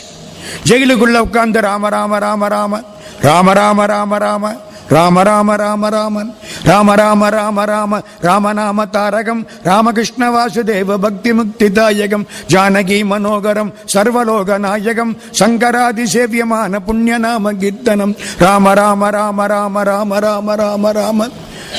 உள்ளே 12 வருஷம். ஒரு நாள் 2 நாள் இல்ல, 12 வருஷம் தவம் கிடக்கிறார் ஜெயிலுக்குள்ள. சீதாதேவி ராமனை பார்த்து கேட்டா, நமக்கு கோயில் கட்டின புண்ணியமா 12 வருஷம் ஜெயில கிடக்கிறாரு, என்ன பண்ணிக்கிட்டு இருக்கிறீங்க? ராமர் சொன்னார், இன்னைக்கு போக போறோம் நானும் தம்பியும். ராமனும் லக்ஷ்மணனும் புறப்பட்டார்கள். முஸ்லிம் ராஜா மேல உட்கார்ந்து இருக்கான். இவங்க 2 பேரும் வந்தார்கள். பலன் இருக்கு 2 பேரையும் பார்த்தா. எல்லாரும் எந்திரிச்சு நிக்கிறார். 2 பேருடைய முகப்பொலிவையும் பார்த்து 2 பேரும் வந்தாங்க. நீங்கள் யார்? நான் ராம் சிங், இவன் லக்ஷ்மண் சிங். நாங்கள் ராமதாசருடைய வேலைக்காரர்கள். அப்படியா? என்ன செய்யணும்னா, ராமதாசர் தர வேண்டிய 12,000 பொற்காசு அதற்குரிய வட்டியோடு இருக்கிறது. 12 வருஷத்துக்கு வட்டி எத்தனை பங்கு ஆச்சுன்னு கணக்கு போட்டா தான் தெரியும். எங்கே இருக்கு? இந்த இருக்கு, சின்ன முடிச்சு லக்ஷ்மணன் வச்சிருக்கான். லக்ஷ்மணா கொட்டு. லக்ஷ்மணன் கொட்டுறான், மலை மலை மலைன்னு வந்துகிட்டே இருக்கு தங்கம், தங்க காசு. ராஜாவுக்கு முன்னால பல பல பலன் தங்க காசை பூரா கொட்டியாச்சு. என்னைக்கோ ராஜா சொன்னா, என்ன வேண்டாம், ரசீது கொடு. வந்துருச்சுன்னு ரசீது கொடுத்தான். 2 பேரும் அழகா திரும்பி போயிட்டாங்க. சீதாதேவி கேட்கிறா ராமன் கிட்ட, நல்ல வேலையை கெடுத்தீங்கள, நம்மளுக்கு கோயில் கட்டினவன் அவன், அவனுக்கு காட்சி கொடுக்காம ஜெயில போட்ட ராஜாவுக்கு காட்சி கொடுத்தீங்களே, அண்ணனும் தம்பியும், என்ன நியாயம்? நமக்காக பேசுறவ எப்பவும் தாய் தான், பிராட்டி தான் பேசுவா. ராமர் சொல்றாரு, அதுக்கு ஒரு காரணம் இருக்குமா. என்ன காரணம்? காசியிலே ஒரு பிராமணர், எல்லாரும் சொன்னார்கள், காசி விஸ்வநாதருக்கு 1000 நாள் கங்கையை கொண்டு வந்து குடத்திலே கொண்டு வந்து தண்ணீர் ஊற்றி அபிஷேகம் செய்தால் ராஜாவாகலாம்னு யாரோ சொல்லிவிட்டாங்க. இவருக்கு ஒரு ஆசை வந்துருச்சு. கங்கைக்கு போனார், குடத்தை எடுத்தார், தண்ணி கொண்டாந்தார், விஸ்வநாதருக்கு அபிஷேகம். 1000 குடம், 1000 நாள், கிட்டத்தட்ட 3 வருஷம். சரிதானே? போட போட போட இருந்த காசும் போச்சு. 2 வருஷம் ஆச்சு, பொண்டாட்டி பிள்ளையும் போச்சு. இவர் தான் மிச்சம். 1008வது நாள், 1008 குடம், 1008வது நாள் கோபத்தில் குடத்தை விஸ்வநாதர் தலையில போட்டு உடைச்சு விட்டு செத்து விட்டார். அவர் தான் முஸ்லிம் ராஜாவை வந்து பிறந்திருக்காரு. காசி விஸ்வநாதருக்கு யார் 1008 குடம் கங்கா தீர்த்தத்தினால அபிஷேகம் பண்றானோ அவனுக்கு நான் காட்சி கொடுக்கணும்னு எனக்கும் விஸ்வநாதருக்கும் ஒரு அக்ரிமெண்ட். ஆமா, ஒரு ஒப்பந்தம். அதான் போய் இந்த ராஜா முஸ்லிம் ராஜாவுக்கு காட்சி கொடுத்தான். பத்ராசல ராமதாசர், நீ வராமலா, நீ வா. 2 பேரும் புறப்பட்டு ஜெயிலில் போய் காட்சி கொடுத்தாங்களாம் ராமதாசருக்கு. அவர் விஷத்தை சாப்பிட போற நேரம். 12 வருஷம் ஆச்சு, ஒன்னும் முடியல, எல்லாம் போச்சு, கோயிலுக்கு போக முடியல, என் ராமனை பார்க்க முடியல, செத்து போறேன், விஷம் சாப்பிடுற பொழுது போய் காட்சி கொடுத்தாங்களாம். இது பத்ராசல ராமதாசர் வரலாறு, மகாபக்த விஜயத்திலே உள்ள செய்தி. ஆக சிவபெருமானுக்கு முடிஞ்ச அளவு தீர்த்தத்தினால அபிஷேகம் பண்ணனா ரொம்ப புண்ணியம். நம்முடைய புகழ் துணையார் குடந்தாங்க மாட்டாமல் ஆலமணி கண்டத்தார் முடி மீது வீழ்த்து அயர்வார். விழுந்துட்டார், நல்ல தூங்குற மாதிரி இருக்கு, கனவுல பெருமான் வரார். கவலைப்படாத, கோயில்ல உனக்கு ஒரு நாளைக்கு ஒரு பொற்காசு வைக்கிறேன், எடுத்துக்கோ. பொற்காசு, அதனாலதான் அவருக்கு பேரு படிக்காசுநாதர். சங்கரந்தன் அருளால் ஓர் துயில் வந்து தமையடைய அங்கணனும் கனவின் கண் அருள் புரிவான். அருந்து உணவு மங்கிய நாள் களிவளவும் வைப்பது நித்தமும் ஒரு காசு. இங்குனக்கு நாம் என்ன இடர் நீங்கி எழுந்திருந்தார். பீடத்தில் காசு வைக்கிறேன், சாப்பிடு, அடியார்களுக்கு தொண்டு செய். இவ்வளவுதான் புகழ் துணையார் வரலாறு. இதே சுந்தரமூர்த்தி சுவாமி பாடுறார். அகத்து அடிமை செய்யும் அந்தணன்தான் அரிசில் புனல் கொண்டு வந்து ஆட்டுகின்றான். மிக தளர்வெய்தி குடத்தையும் தம் முடிமேல் விழுத்திட்டு நடுங்குதலும் வகுத்தவனுக்கு நித்தல் படியும் வருமென்று ஒரு காசினை நின்ற நன்றி புகழ்துணை கைப்புகச் செய்து வந்தீர். பொழிலார் திருப்புத்தூர் புனிதன் நீரே. திருப்புத்தூர்ல வந்து பாடுறாரு சுந்தரமூர்த்தி சுவாமிகள். பொழிலார் திருப்புத்தூர் புனிதன் நீரே. சம்பந்த சுவாமி பின்னால பாடுறாரு. ஆக அலந்த அடியான் அற்றைக்கு அன்று ஓர் காசு எய்தி புலர்ந்த காலை மாலை போற்றும் புத்தூரே. சுருக்கம், சிவ வழிபாட்டினால் பெரிய பேரு. அடுத்தாப்புல ஒருத்தர் ரொம்ப அவசியமான ஆளு, இந்த காலத்துக்கு ரொம்ப அவசியமான ஆளு, கோட்புலி நாயனார்னு பேரு. கோட்புலி நாயனார் சோழ நாடு நாட்டியத்தான்குடின்னு ஒரு ஊர். முந்தி லேசா பார்த்திருக்கோம். சுந்தரமூர்த்தி சுவாமிகள் அந்த ஊருக்கு போறார். இந்த கோட்புலி நாயனார் அவரை வரவேற்று உபசரித்து, என் பொண்ணு 2 பொண்ணு இருக்கு, கல்யாணம் பண்ணிக்கோன்னு சொன்னார். இவர் என்ன சொன்னார்? அது என்னுடைய மகள் சிங்கடி, வனப்பகை என் மகள் அப்படின்னு சொல்லி பாடிட்டு வந்துட்டார். அந்த கோட்புலி நாயனார் போர் வீரர், சோழருக்கு உதவி செய்வார், நிறைய பணம் கிடைச்சது, நெல் வாங்கினார், கோயிலுக்கு நெல்லை கொடுத்தார். கோயில்ல 12 அறை, சித்திரை மாசத்துக்கு இந்த அறையில் இருக்கிற நெல்லை எடுத்து சாமிக்கு நைவேத்தியம் பண்ணணும். வைகாசி மாசத்துக்கு அடுத்த அறை, ஆனி மாசத்துக்கு அடுத்த அறை, 12 மாசத்துக்கு நெல்லை கொண்டாந்து கொட்டி வச்சு விட்டார். இந்த நெல் யாருக்கு? சிவபெருமானுக்கு நைவேத்தியத்துக்கு. நைவேத்தியம் பண்ணிட்டு நம்ம தான் சாப்பிட போறோம், சிவபெருமான் சாப்பிடல. ஆனாலும் நைவேத்தியம் பண்ணிட்டு சாப்பிடணும். கொட்டி வச்சுட்டார். இதை யாராவது நைவேத்தியம் பண்ணாம தனக்குன்னு எடுத்துக்கிட்டா சிவபெருமான் மீது ஆணை எடுத்துக்கொள்ள கூடாது. தந்தமர்களாயினார் தமக்கெல்லாம் எல்லாரையும் கூப்பிட்டு சொல்லிவிட்டார். தனித்தனியே எந்த யாருக்கு அமுது படிக்கு ஏற்றிய நெல் இவை அளிக்க சிந்தையால் தான் நினைவார் திருவிரையாக்கலி. அது என்ன திருவிரையாக்கலி? திருவிரையாக்கலின்னா சிவபெருமான் மேல் ஆணை. திருநீலகண்டம்ங்கிறார் பாருங்க, அப்படி இது ஒரு வார்த்தை. திருவிரையாக்கலி, கடவுள் மேல் ஆணை என்று வந்தனையால் உரைத்தகன்றார். மன்னவனார் போர் முனை மேல் சண்டைக்கு போயிட்டார். எல்லாத்தையும் சொல்லிவிட்டார். கோயில் சொத்து எடுக்கப்படாது. சண்டைக்கு போயிட்டார். சண்டைக்கு போனா 1 வருஷம் ஆச்சு. சண்டை நடக்குது. ஊர்ல பஞ்சம் வந்துருச்சு. இருக்கவாளுக்கு, சொந்தக்காரங்களுக்கு சாப்பிட்றதுக்கு வழி இல்லை. என்ன செய்யலாம்? சாமிக்குன்னு வச்சிருக்காருல, எடுத்துக்குவோம், பின்னால கொடுத்துருவோம். இப்ப என்ன தப்பு? Temporary misappropriation, not permanent. அவ்வளவுதானே. ஏதோ எடுப்போம், பின்னால கொடுத்துட்டு போறான், அவ்வளவுதான். மனசு அப்படித்தான் சொல்லும். பெற்ற முயர்த்தவர் அமுதுபடி கொண்டாகிலும் பிழைத்து குற்றமற பின் கொடுப்போம் என கூடு குலைத்து அளித்தார். எல்லா நெல்லையும் சாப்பிட்டு விட்டாங்க. இவர் சண்டை முடிச்சு திரும்பி வந்தார். சேதி தெரிஞ்சது, கொதிச்சுட்டார். அத்தனை பேரையும் கூப்பிடு, நான் இன்னும் நிறைய நெல் கொடுக்க போறேன்னு சொல்லி கூப்பிடு. எல்லாம் வந்துட்டான். பஞ்சகாலம் முடியுது, நெல் கொடுக்க போறாரு, வந்துட்டான். கதவை சாத்தியாச்சு. வாழை உருகினார். அத்தனை பேரையும் வெட்டி சாச்சு விட்டார். கடவுளுக்குள்ள நெல்லை சாப்பிட்டில்ல. நைவேத்தியம் பண்ணி சாப்பிட்டியா? நீயா சாப்பிட்டியா? நைவேத்தியம் எல்லாம் பண்ணல. நைவேத்தியம் பண்ணி சாப்பிட்டா பரவாயில்ல, நைவேத்தியம் பண்ணல, எல்லாத்தையும் எடுத்து சாப்பிட்டு விட்ட. அல்லறையும் வெட்டு. நாதன் தன் வல்லானை மறுத்து அமுது படி அளித்த மரக்கிளையை சொந்தக்காரங்களை கொல்லாதே விடுவேனோ என கனன்று கொலை புரிந்தார். ஒரு குழந்தை அவங்க அப்பாவை வெட்டி விட்டாரு, அவங்க அம்மாவை வெட்டி விட்டாரு, அவங்க அண்ணனை வெட்டி விட்டாரு. அந்த குழந்தை மட்டும் அழுதுகிட்டு இருக்கு. போய் அதை வெட்ட போறாரு. பக்கத்துல உள்ளவன் சொன்னா, இது பால் குடிக்கிற குழந்தை, சோறு சாப்பிடலை, அந்த நெல்லை சாப்பிடலை. அதனால என்ன?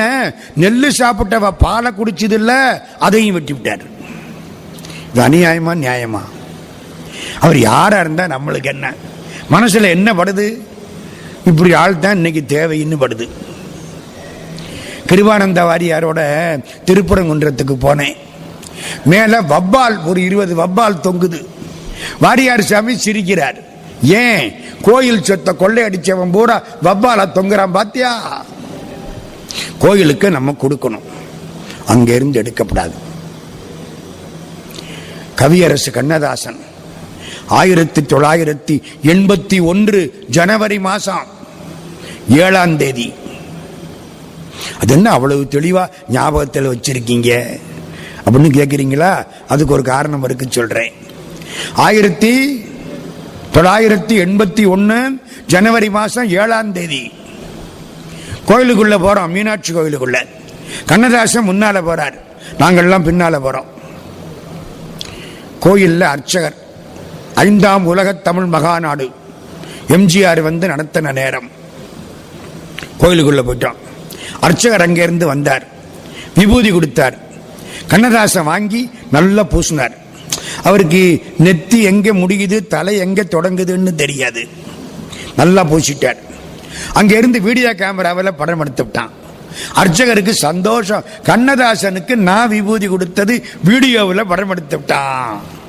இன்னொரு அர்ச்சகர் அந்த ஓரத்தில் நிற்கிறாரு. அவருக்கு கோபமா வருது. சே, நமக்கு ஒரு சான்ஸ் கிடைக்காம போச்சே.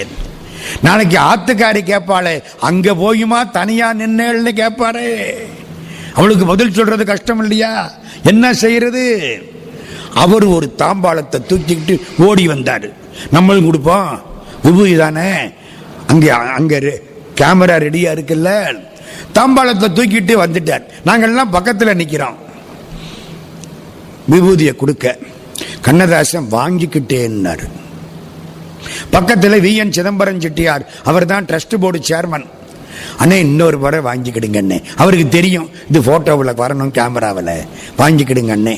கண்ணதாசன் சொன்னார், சிவன் சொத்து ஒரு முறைக்கு மேல வாங்கக்கூடாது. கோயில்ல விபூதி கூட ஒரு முறைக்கு மேல வாங்கக்கூடாது. கண்ணதாசன் சொன்னது. அந்த தேதி எப்படி அவ்வளவு தெளிவா ஞாபகத்தில் இருக்கு? அன்னைக்கு தான் நமக்கு பொற்கிளி கொடுத்தது. 1981 ஜனவரி மாசம் 7ஆம் தேதி 408 கவிஞர்கள் கலந்து கொண்ட போட்டியில முதல் பரிசு பொற்கிளி. அந்த காலத்தில் 4001 ரூபாய் எம்ஜி ராமச்சந்திரன் வந்து மதுரையில் கொடுத்தாரு. மறக்க முடியுமா தேதியே? கண்ணதாசன் பக்கத்தில் இருக்காரு, ஆர்.எம். வீரப்பன் பக்கத்தில் இருக்காரு. எல்லாம் உள்ள கோயிலுக்குள்ள போறோம். கோயில் சிவ சொத்து, விபூதி கூட 2வது முறை வாங்கப்படாது. கோயிலுக்கு கொடுக்கத்தான் இருக்கமே தவிர எடுத்துக்கிறதுக்கு இல்லை. நம்ம எவ்வளவுக்கு கோயிலுக்கு கொடுக்கிறோமோ நம்ம அந்த அளவுக்கு நல்லா இருப்போம். கோடி கோடியா கிடைக்கும். இதெல்லாம் சொந்த அனுபவங்கள். எங்க ஊர்ல இருந்து பழனிக்கு இப்ப பாத யாத்திரை போறாங்க. இன்னைக்கு ராத்திரி திண்டுக்கல் போயிடுவாங்க எல்லாரும். திண்டுக்கல்ல ஒரு புண்ணியவான் 30,000 ரூபாய் செலவழிச்சு சோறு போடுறாரு. கல்யாண மண்டபம் வாடகைக்கு பிடிச்சி ஒரு 300 பேருக்கு இன்னைக்கு ராத்திரிக்கு சாப்பாடு போடுறாரு. என்னன்னு கேட்டேன். போட போட நல்லா இருக்கேன். 25 வருஷமா போட்டுக்கிட்டு இருக்காரு. சாதாரணமா இருந்தார், இன்னைக்கு பெரிய கோடீஸ்வரர் ஆயிட்டார். கோயிலுக்கு எவ்வளவு கொடுக்கிறோமோ உழைப்ப கொடுங்க, உங்க வேலையை அம்பாள் எடுத்துக்குவா. கோயிலுக்கு பணத்தை கொடுங்க, உங்களுக்கு வர வேண்டியதெல்லாம் வசூல் ஆகிட்டே போகும். இதெல்லாம் சத்தியம், உண்மை. எதுக்கு இவ்வளவும் சொல்ல வந்தேன்? நம்ம தந்தையார் தாயார் மற்றும் உடன் பிறந்தார் கோயில் சொத்தை எடுக்கப்படாது. எடுத்து சாப்பிட்டியா வெட்டு எல்லாத்தையும். குழந்தைய கூட வெட்டி விட்டாரு, பிள்ளைய கூட வெட்டியாச்சு. மின் நல்ல வடிவாளால் இரு துணியாய் விலை ஏற்றார். அவ்வளவுதான். சிவபெருமான் காட்சி கொடுத்துட்டார். என்ன தெரியுமா சொன்னார்? இந்த சொந்தக்காரங்கள் எல்லாம் உனக்கு முன்னாலே மோட்சத்துக்கு போயிட்டாங்கன்ட்டார். என்னங்க அநியாயமா இருக்கு? ஆமா, கோயில் சொத்தை சாப்பிட்டது குற்றம். வெட்டப்பட்ட உடனே அதுக்கான தண்டனை முடிஞ்சு போச்சு. நீ மேல போக வேண்டியதானே? வெட்டாம விட்டிருந்தா அடுத்த பிறவி எடுத்து கஷ்டப்பட்டு தண்டனைக்கு உட்பட்டு கணக்கு முடிஞ்சு வச்சு அப்பவே. அது பாவம், இது அதுக்கான பனிஷ்மெண்ட். ஓவர், அவ்வளவுதான். 2 வருஷம் ஜெயில் போட்டு திருப்பி வர்றாங்கல்ல, அது மாதிரி. அந்நிலையே சிவபெருமான் அன்பர் எதிர் வெளியே நின்று உன்னுடைய கைவாளால் உரு பாசம் அறுத்த கிளை. சொந்தக்காரங்க பொன் உலகில் மேல் உலகம் புக்கணைய. மோட்சத்துக்கு போகலையா, கைலாசத்துக்கே போயிட்டாங்களாம். பொன்னுலகத்துக்கு மேல இருக்கிறது கைலாசம். புக்கணைய புகழோய் நீ இந்நிலை நம் உடன் அணைக, நீ என்னோட வா என்று அழைத்து கொண்டு போய்விட்டார். ஒரு சர்க்கம் முடிஞ்சு போச்சு. அடுத்த சர்க்கம் ரொம்ப எளிமையா இருக்கும், அதனால போவோம். பக்தராய் பணிவார்கள் எல்லாருக்கும் அடியேன், பரமனையே பாடுவார் அடியார்க்கும் அடியேன், சித்தத்தை சிவன்பாலே வைத்தார்க்கும் அடியேன், திருவாரூர் பிறந்தார்கள் எல்லாருக்கும் அடியேன், 30 திருமேனி தீண்டுவார்க்கடியேன், முழுநீரு பூசிய முனிவர்க்கும் அடியேன், அப்பாலும் அடிச்சார்ந்தார் அடியார்க்கும் அடியேன், ஆரூரன் ஆரூரில் அம்மானுக்காளே. இதுவரைக்கும் 57 பேர் பார்த்தாச்சு. இன்னைக்கு அவ்வளவு வேகம் போயிருச்சு. சின்ன சின்ன வரலாறு தானே. இப்ப 58. பக்தராய் பணிவார்கள் எல்லாருக்கும் அடியேன். யாரு சார் பக்தராய் பணிவார்கள்னா நம்ம தான். கவலையே படாதீங்க, நம்ம தான். பக்தியோட யாரெல்லாம் கும்பிடுகிறார்களோ அவ்வளவு பேருக்கு நான் அடியேன். எந்த காலத்தில்? எந்த காலத்திலையும். யாதானும் இவ்வுடம்பால் செய்வினைகள் ஏர் உயர்த்தார் பாதார விந்தத்தின் பாலாக. இந்த உடம்பினால என்ன பணி பண்ணினாலும் அது அடியார்களுக்கு ஆண்டவனுக்கு இருக்கட்டும் என்று பக்தியோடு பணி செய்யக்கூடியவர்கள். காதார் வெண்குளையவர்க்காம் பணி செய்வார் கருக்குழியில் போதார்கள். அவர்கள் ஒரு காலம் அடுத்த பிறவி அடைய மாட்டார்கள். கடவுளிடத்தில் முழு பக்தி வேணும். இந்த கொஞ்ச நஞ்ச பக்தி எல்லாம் இருக்கப்படாது, முழுக்க பக்தி. பகவான் ராமகிருஷ்ணர்கிட்ட ஒருத்தன் வந்தான், எனக்கு கடவுளை காட்டுவீங்களான்னு கேட்டான். அவன் சாதாரணப்பட்ட ஆளு, விவேகானந்தர் இல்லை. காட்டுறேன்னு கூட்டிக்கிட்டு போயிட்டார். ஒரு குளத்துக்கு கூட்டிக்கிட்டு போயிட்டார். குளத்துல இறங்குனார். இறங்கினான், இவரும் கூடவே போனார். கழுத்தாளம் தண்ணி போயிட்டார். கப்புன்னு பிடிச்சி உள்ள அமுக்கி விட்டார். அவனுக்கு எப்படி இருக்கும்? கழுத்தாளம் தண்ணியில பிடிச்சி உள்ள அமுக்கினா மூச்சு முட்டுது. ஐயாண்ணா அப்பாண்ணா அப்படின்னா இப்படின்னா முட்டுனா மோதுனா இவரை தள்ளி விட்டு வெளியில வந்துட்டான். அப்பா நல்ல வேளை தப்பிச்சேன். மேலே ஏறிட்டான். இவர் பின்னாலே வந்தார். சாமி ஏன் உள்ள அமுக்குனீங்க? நீ கேட்ட கேள்விக்கு பதில் சொன்னேன். கடவுளை காட்ட சொன்னில்ல? ஆமா. நான் கடவுளை காட்ட சொன்னா, கடவுள்கிட்ட அனுப்பி வைக்க சொன்னா? ஏன் என்ன அமுக்குனீங்க போட்டு? இந்த உள்ள அழுத்தின பொழுது வெளியில வரணும்னு எவ்வளவு கஷ்டப்பட்ட. இப்படி தள்ளி அப்படி தள்ளி முட்டி மோதி வெளியே வந்தில்ல. கடவுளை பார்க்கணும்னு அவ்வளவு பக்தி வந்துட்டா கடவுள் அவரா வந்து காட்சி கொடுப்பார். வராது. அது எங்க வரும்? உயிர் பொழைக்கிறதுக்கு என்ன பாடுபடுவான்? தட்டி கஷ்டப்பட்டு வெளியில வந்தில்ல. ஆண்டவனை பார்க்கணும்னு அவ்வளவு நினைச்சின்னா கடவுள் உனக்கு காட்சி கொடுப்பார். நமக்கு அதெல்லாம் கிடையாது. அதான் பக்தி. சங்கரனை சார்ந்த கதை கேட்பவர்கள் பக்தர்கள். கடவுளை பத்தி கேட்டுக்கிட்டு உட்கார்ந்து இருக்க பாருங்க, பக்தர்கள். கண்ணீரின் பெருந்தாரை மாசிலா நீர் அளித்து இருக்கக்கூடியவர்கள் பக்தர்கள். கண்ணீர் கொட்டுமா, மார்புல இருக்கிற திருநீர் அழிஞ்சிருமா. மார்பார பொலி கண்ணீர் மலைவாரும் திருவடிவு திருநாவுக்கரசர். நின்றாலும் இருந்தாலும் கிடந்தாலும் நடந்தாலும் மென்றாலும் துயின்றாலும் விழித்தாலும் இமைத்தாலும், இமைக்கிற போது கூட மன்றாடும் மலர்பாதம் ஒரு காலும் மறவாமை குன்றாத உணர்வுடையார் தொண்டராங்குணமிக்கார். கடவுளை தவிர வேற சிந்தனை கிடையாது. எப்பவும் சிவா சிவா சிவா சிவநாமத்தை சொல்லக்கூடியவர்கள். தேவகோட்டையில் ஒரு செட்டியார், முருகா முருகா முருகா முருகா முருகா முருகா முருகா முருகா. தைப்பூசம் வரப்போகுது 17ஆம் தேதி. முருகா முருகா முருகா முருகா. 24 மணி நேரமும் புண்ணியவானுக்கு முருகா தான். கடைசியில் சாக போறார். கண்ணப்ப செட்டியார்னு பேரு. நல்ல திருப்பணிகள் நிறைய பண்ணவர், நல்ல வசதியா இருந்தார். சாக போற பொழுது ஒரு அறையில கொண்டு போட்டாங்க, படுத்திருக்கார். இப்படி பார்க்கிறார், நினைவு இருக்கு. கடைசி நேரம் மயில் வந்துருச்சு, முருகா அப்படின்னார். முடிஞ்சு வச்சு. நமக்கு என்ன மயிலா வரும்? நமக்கு எரும மாடு தான் வரும். எரும மாடு வரப்படாது, மயில் வரணும். யமன் வரக்கூடாது, முருகன் வரணும். அதுதான் பிரார்த்தனை. கடவுள்கிட்ட பிரார்த்தனை அப்படி செய்யணும். கார்மாமிசை காலன்வரின் கலவத்து ஏர்மாமிசை வந்து எதிரப்படுவாய். யமன் வரக்கூடாது, முருகா நீ வந்து எனக்கு காட்சி கொடுக்கணும். கண்ணப்ப செட்டியார்னு பேர். அதுதான் பக்தி. அப்பத்தான் பக்தியை டெஸ்ட் பண்ணலாம். நான் பக்தனா இல்லையான்னு உங்களுக்கு எப்படி தெரியும்? இப்ப என்ன பக்தன்னு நீங்க தப்பா நினைச்சுக்கிட்டு இருப்பீங்க. நான் சாகிற பொழுது எப்படி சாகிறேன்னு பார்த்தா தான் நான் பக்தனா இல்லையான்னு தெரியும்.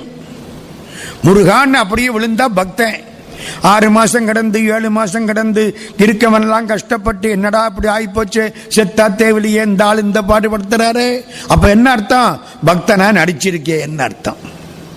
அதான் அதான். ஆனா நடிக்கிறதுல பக்தனா நடிச்ச கூட பரவாயில்ல, அது வேற விஷயம். இன்னொரு நாளைக்கு அதை பார்ப்போம். இதுதான் பக்தி. பக்தராய் பணிவார்கள் எல்லாருக்கும் அடியேன். அடுத்தது பரமனையே பாடுவார் அடியார்க்கும் அடியேன். வேற யாரையும் பாடக்கூடாது, கடவுளைத்தான் பாடணும். தென் தமிழும் வடமொழியும் தேசிகமும் பேசுவன மன்றினடை நடம்புரியும் வள்ளல். தமிழ்ல பாடினாலும் சரி, சமஸ்கிருதத்தில் பாடினாலும் சரி, கடவுளைத்தான் பாடணும், உணர்வோடு பாடணும். அவர்களுக்கு பெருமான் வந்து காட்சி கொடுப்பார். பக்தராய் பணிவார்கள் எல்லாருக்கும் அடியேன், பரமனையே பாடுவார் அடியார்க்கும் அடியேன். மூணாவது, சித்தத்தை சிவன் பாலே வைத்தார்க்கும் அடியேன். ஒரு சின்ன விஷயம் சொல்றேன். உடம்புல 6 புள்ளி இருக்கு, முதுகுத்தண்டுல 6 புள்ளி இருக்கு. கீழே இருக்கிற புள்ளிக்கு மூலாதாரம்னு பேரு. இந்த ஜலம் போற பாதைக்கு 1/2 இன்ச்சு கீழே, மலம் போற பாதைக்கு 1/2 இன்ச்சு மேலே, அந்த இடத்துக்கு மூலாதாரம்னு பேரு. அது ஒரு புள்ளி. எல்லாம் முதுகுத்தண்டில் பிடிக்கணும். அடுத்தாப்புல ஜலம் போகுது பாருங்க, அதுக்கு நேர முதுகுத்தண்டுல உள்ள புள்ளி, அதுக்கு சுவாதிஷ்டானம்னு பேரு. இந்த கொப்பூல் இருக்குல்ல, கொப்பூலுக்கு நேர முதுகுத்தண்டுல உள்ள புள்ளி, அதுக்கு மணிபூரகம்னு பேர். இந்த ஹார்ட் இதயம் இருக்குல்ல, இதுக்கு நேர முதுகுத்தண்டுல உள்ள புள்ளி, அதுக்கு அநாகதம்னு பேர். இந்த கழுத்து இந்த இடம், ஆனா உள்ள ஒரு நாக்கு தொங்குறது தெரியும், இந்த இடம், இதுக்கு நேர முதுகுத்தண்டுல உள்ள புள்ளி விசுத்தி. இந்த புருவ மத்திய ஸ்தானம், இதுக்கு நேர முதுகுத்தண்டுல உள்ள புள்ளி ஆக்ஞை. மூலாதாரம், சுவாதிஷ்டானம், மணிபூரகம், மூலாதாரம், சுவாதிஷ்டானம், மணிபூரகம், அநாகதம், விசுத்தி, ஆக்ஞை. 6 புள்ளி உள்ள ஒரு அக்னி இருக்கு மூலாதாரத்தில். அந்த அக்னி அங்கிருந்து புறப்படும் பிராணாயாமத்தினாலே. அந்த அக்னி புறப்பட்டு இந்த 6 இடத்துலையும் மண்டகப்படி ஆகும். கோயில்ல சாமி புறப்பட்டு மண்டகப்படி பண்றீங்கல்ல, இதுதான் சாமி. வெளியில இருக்கிறது பொம்மை, இதுதான் உண்மை. இதுக்கு அடையாளம் அது. நம்ம அதிலே நின்று போனமே தவிர இதுக்கு வர மாட்டோம்ட்டான்.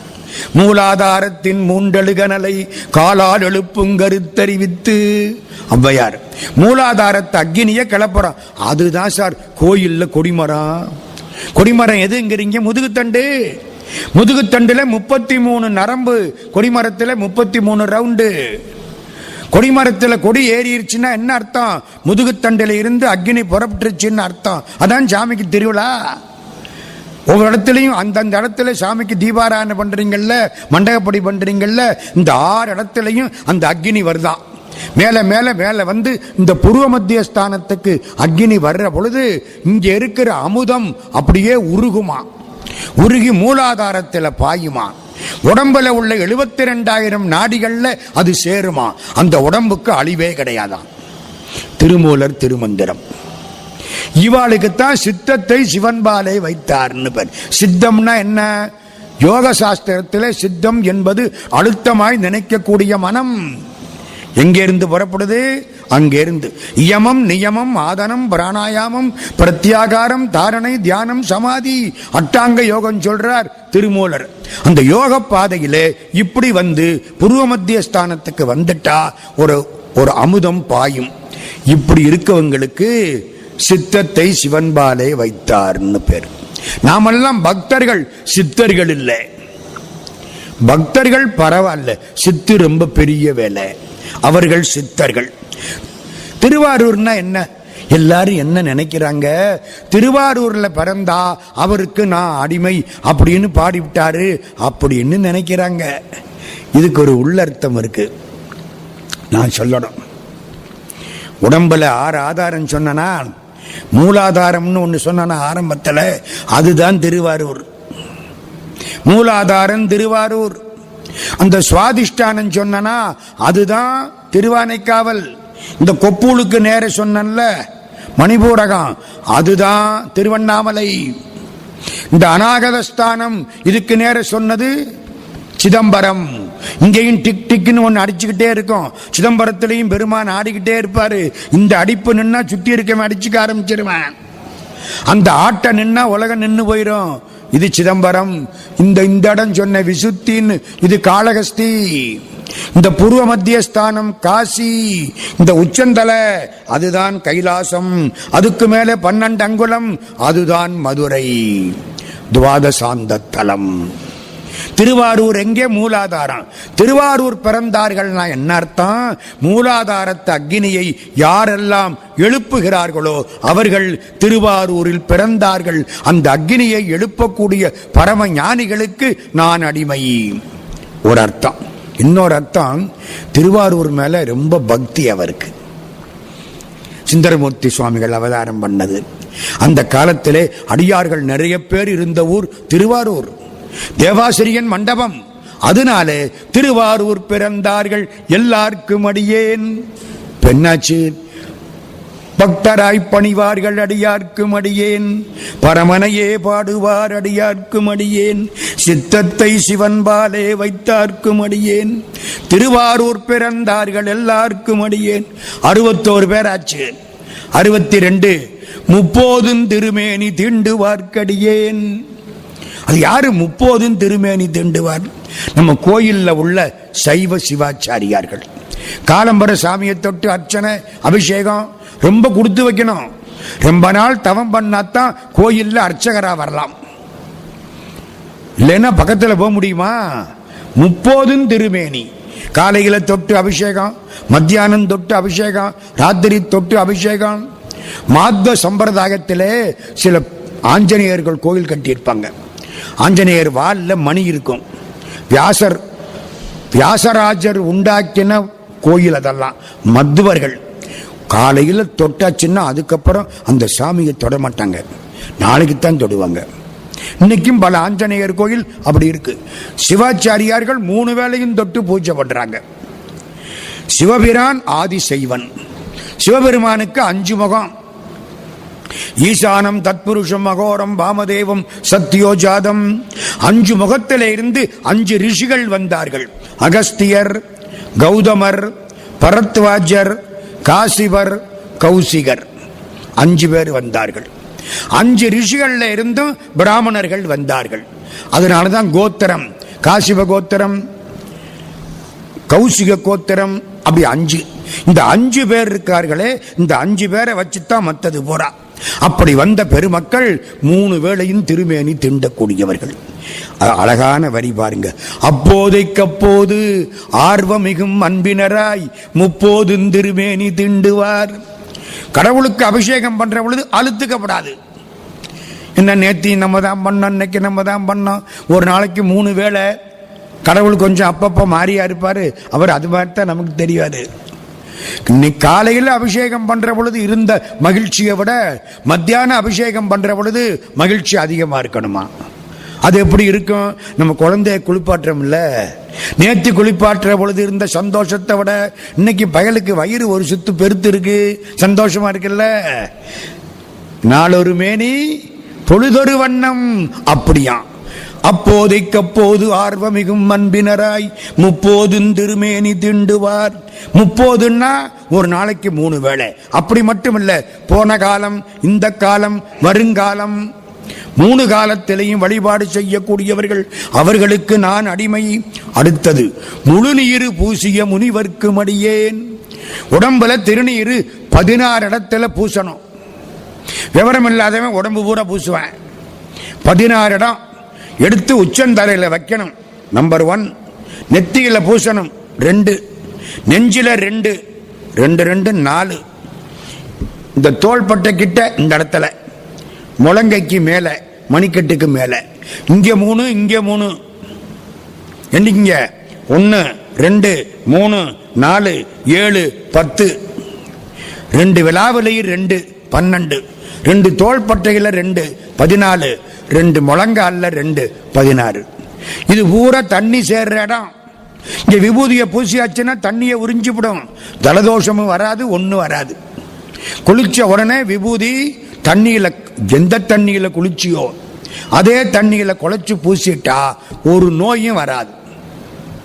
நாங்க பல ஊருக்கு போயிட்டு இருக்கோம், பச்சை தண்ணியில தான் குளிக்கிறோம், வெந்நீர் குளிக்கிறது கிடையாது. கைலாசத்துக்கு போன போது கூட பச்சை தண்ணி தான்.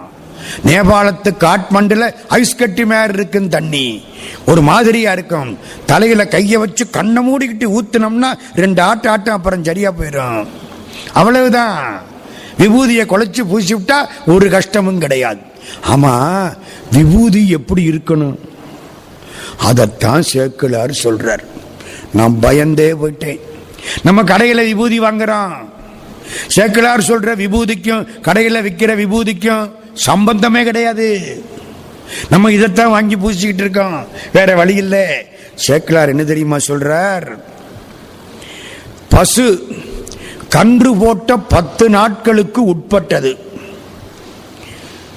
ஈனாத கிடாரி, கன்று போடாத பசு, நோயுள்ள பசு, கன்று செத்து போன பசு, கிழட்டு பசு, மலட்டு பசு, மலந்தின்னக்கூடிய பசு, இதனுடைய சாணத்தை எடுக்க கூடாது. இதெல்லாம் கூடாதான். எது எது? கன்று போட்ட 10 நாள் வரைக்கும் உள்ள பசு, கன்று போடாத கிடாரி, நோயுள்ள பசு, கன்று செத்து போன பசு, கிழட்டு பசு, மலட்டு பசு, மலஞ்சாப்பிடக்கூடிய பசு, இதுகிட்ட எல்லாம் போகக்கூடாது. சாணத்தை இதெல்லாம் எடுக்கப்படாது. அப்ப என்ன சார் செய்யறது? நல்ல பசு வீட்டில் வளர்த்து அதுகிட்ட சாணம் போடுற பொழுது கையில வாங்கணும். எப்போ? பங்குனி மாசம், தை மாசம், இந்த 2 மாத்தையில தான் வாங்கணும்.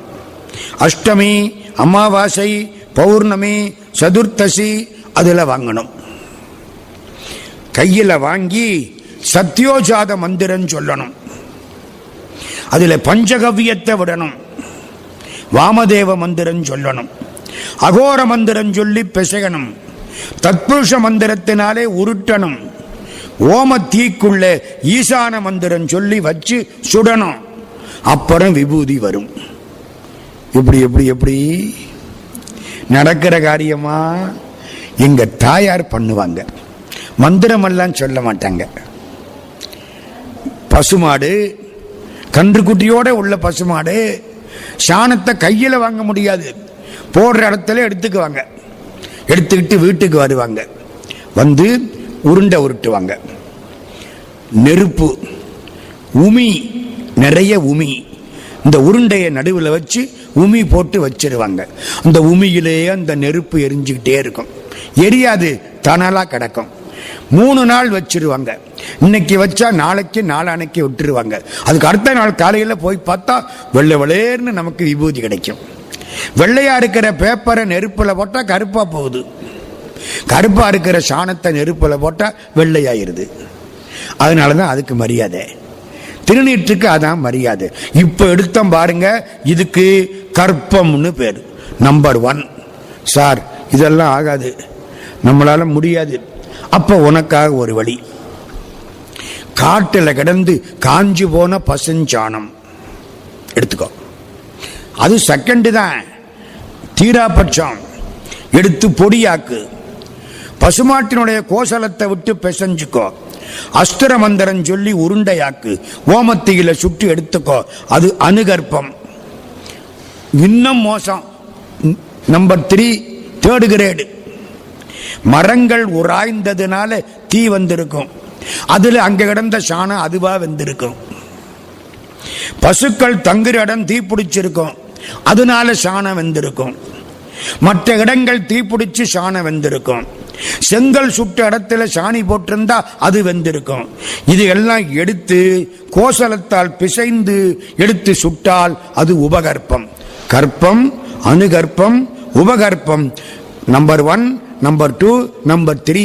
கடையில வாங்கினா அது விபூதியே இல்லை. பழனியில சித்தநாதன் விபூதின்னு ஒண்ணு விற்கிது. சித்தநாதன் போனா பெரும்பகுதி சுத்தமா வச்சு கும்பிட்டுட்டு பண்ணிட்டு இருக்காரு. திருமுறைகள் பாடி செய்கிறார். திருமுறை ஈடுபாடு உள்ளவர். பழனி இலக்கிய மன்றத்துக்கு தலைவர். அதனால ஒரு மரியாதை. சித்தநாதன் விபூதி. நமக்காக இந்த வாசனை போடுறது, விபூதி எல்லாம் வாசனையா இருக்காது. விபூதி நைசாவும் இருக்காது. உண்மையான விபூதி அநேகமா நம்ம நேரத்துல தான் இருக்கும். லேசா லேசா வெள்ளையா இருக்கும், அவ்வளவுதான். இதெல்லாம் ஏதோ மருந்தெல்லாம் கலக்கி ஆஹா விபூதி, அதெல்லாம் விபூதி கிடையாது, நமக்கு தெரியல, பூசிக்கிட்டு இருக்கோம்.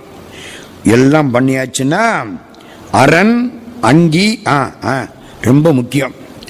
கோயில்ல சிவபெருமானுக்கு முன்னால நின்று விபூதி பூசக்கூடாது. வாங்கிக்கிட்டு அப்படி திரும்பிக்கிட்டு பூசணும். பூசுற பொழுது விபூதி தரையில விழக்கூடாது, தோள்பட்டையில தான் விழணும். 3 கையினால 3 விரலால பூசணும். நெருப்புக்கு முன்னால நின்று பூசக்கூடாது, ஆத்துக்கு முன்னால நின்று பூசக்கூடாது, நடந்துகிட்டே பூசக்கூடாது, குருநாதனுக்கு முன்னால நின்று பூசக்கூடாது, நன்மை இல்லாத பூமி, சுத்தமில்லாத இடம், சுடுகாடு, அங்கெல்லாம் பூசக்கூடாது. மேனி முழுவதும் பூசலாம், திரிபுண்டரமாக பூசலாம். இப்படி பூசக்கூடியவர்களுக்கு முழுநீர் பூசிய முனிவர்னு பேரு. இவர்களுக்கு அடியேன். எப்படி முதல்ல இருந்து ஆரம்பிப்போமா? 30 திருமேனி திண்டுவார்க்கடியேன், முழுநீர் பூசிய முனிவர்க்கும் அடியேன். முதல்ல என்ன ஆரம்பிச்சோம்? பக்தராய் பணிவார்கள் எல்லாருக்கும் அடியேன், பரமனையே பாடுவார் அடியார்க்கும் அடியேன், சித்தத்தை சிவன்பாலே வைத்தார்க்கும் அடியேன், திருவாரூர் பிறந்தார்கள் எல்லாருக்கும் அடியேன், 30 திருமேனி திண்டுவார்க்கடியேன், முழுநீர் பூசிய முனிவர்க்கும் அடியேன். 63 முடிஞ்சு போச்சு. 64 அப்பாலும் அடிச்சார்ந்தார் அடியார்க்கும் அடியேன். அது யாரு? அப்பாலும் அடிச்சார்ந்தார். தென்னாப்பிரிக்காவில இருந்து ஒருத்தர் சிவான் இருப்பார், சிங்கப்பூர்ல இருந்து ஒருத்தர் சிவான்னு சொல்லி இருப்பார், அமெரிக்காவில இருந்து ஒருத்தர் சிவான்னு சொல்லி இருப்பார். மூவேந்தர் தமிழ் வழங்கு நாட்டுக்கு அப்பால். மூவேந்தர் தமிழ் வழங்கும் சேக்கலார் காலம் அப்படித்தானே.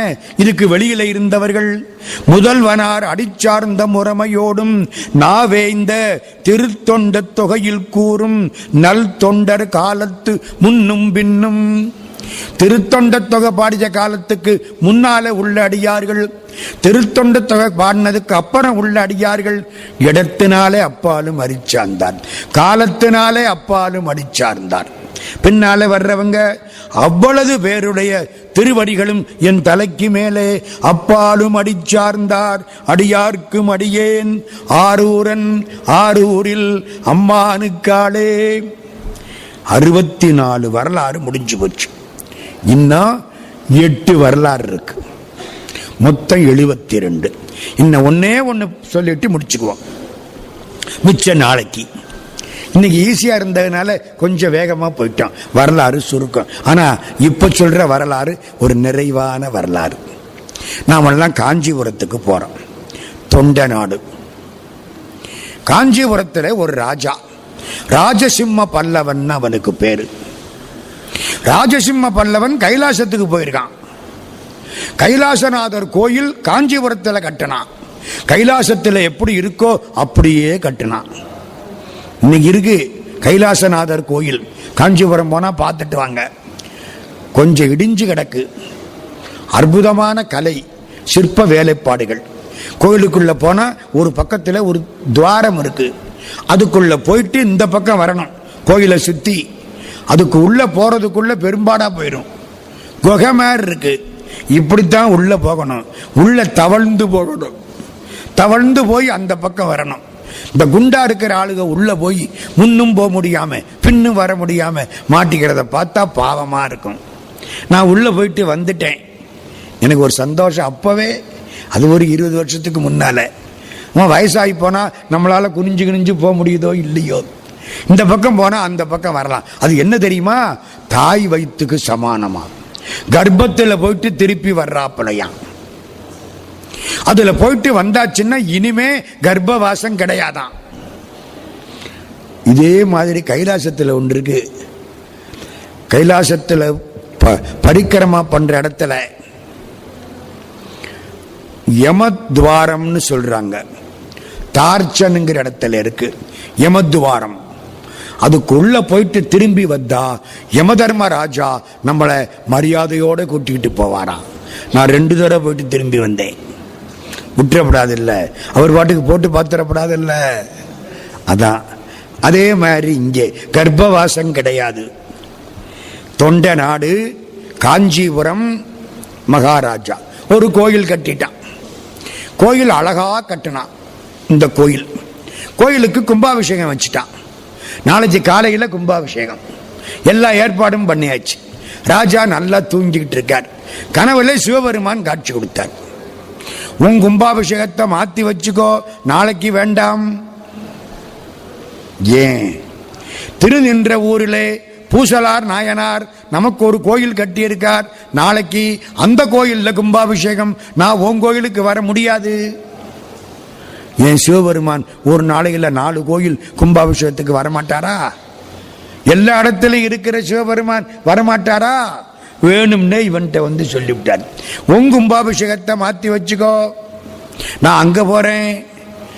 நம்ம சொல்கிறோம்ல, நான் கோலாலம்பூர் போகிறேன், நாளைக்கு நான் வர முடியாது. நம்மளால முடியாது, கடவுளால் முடியாதா? முடியும்.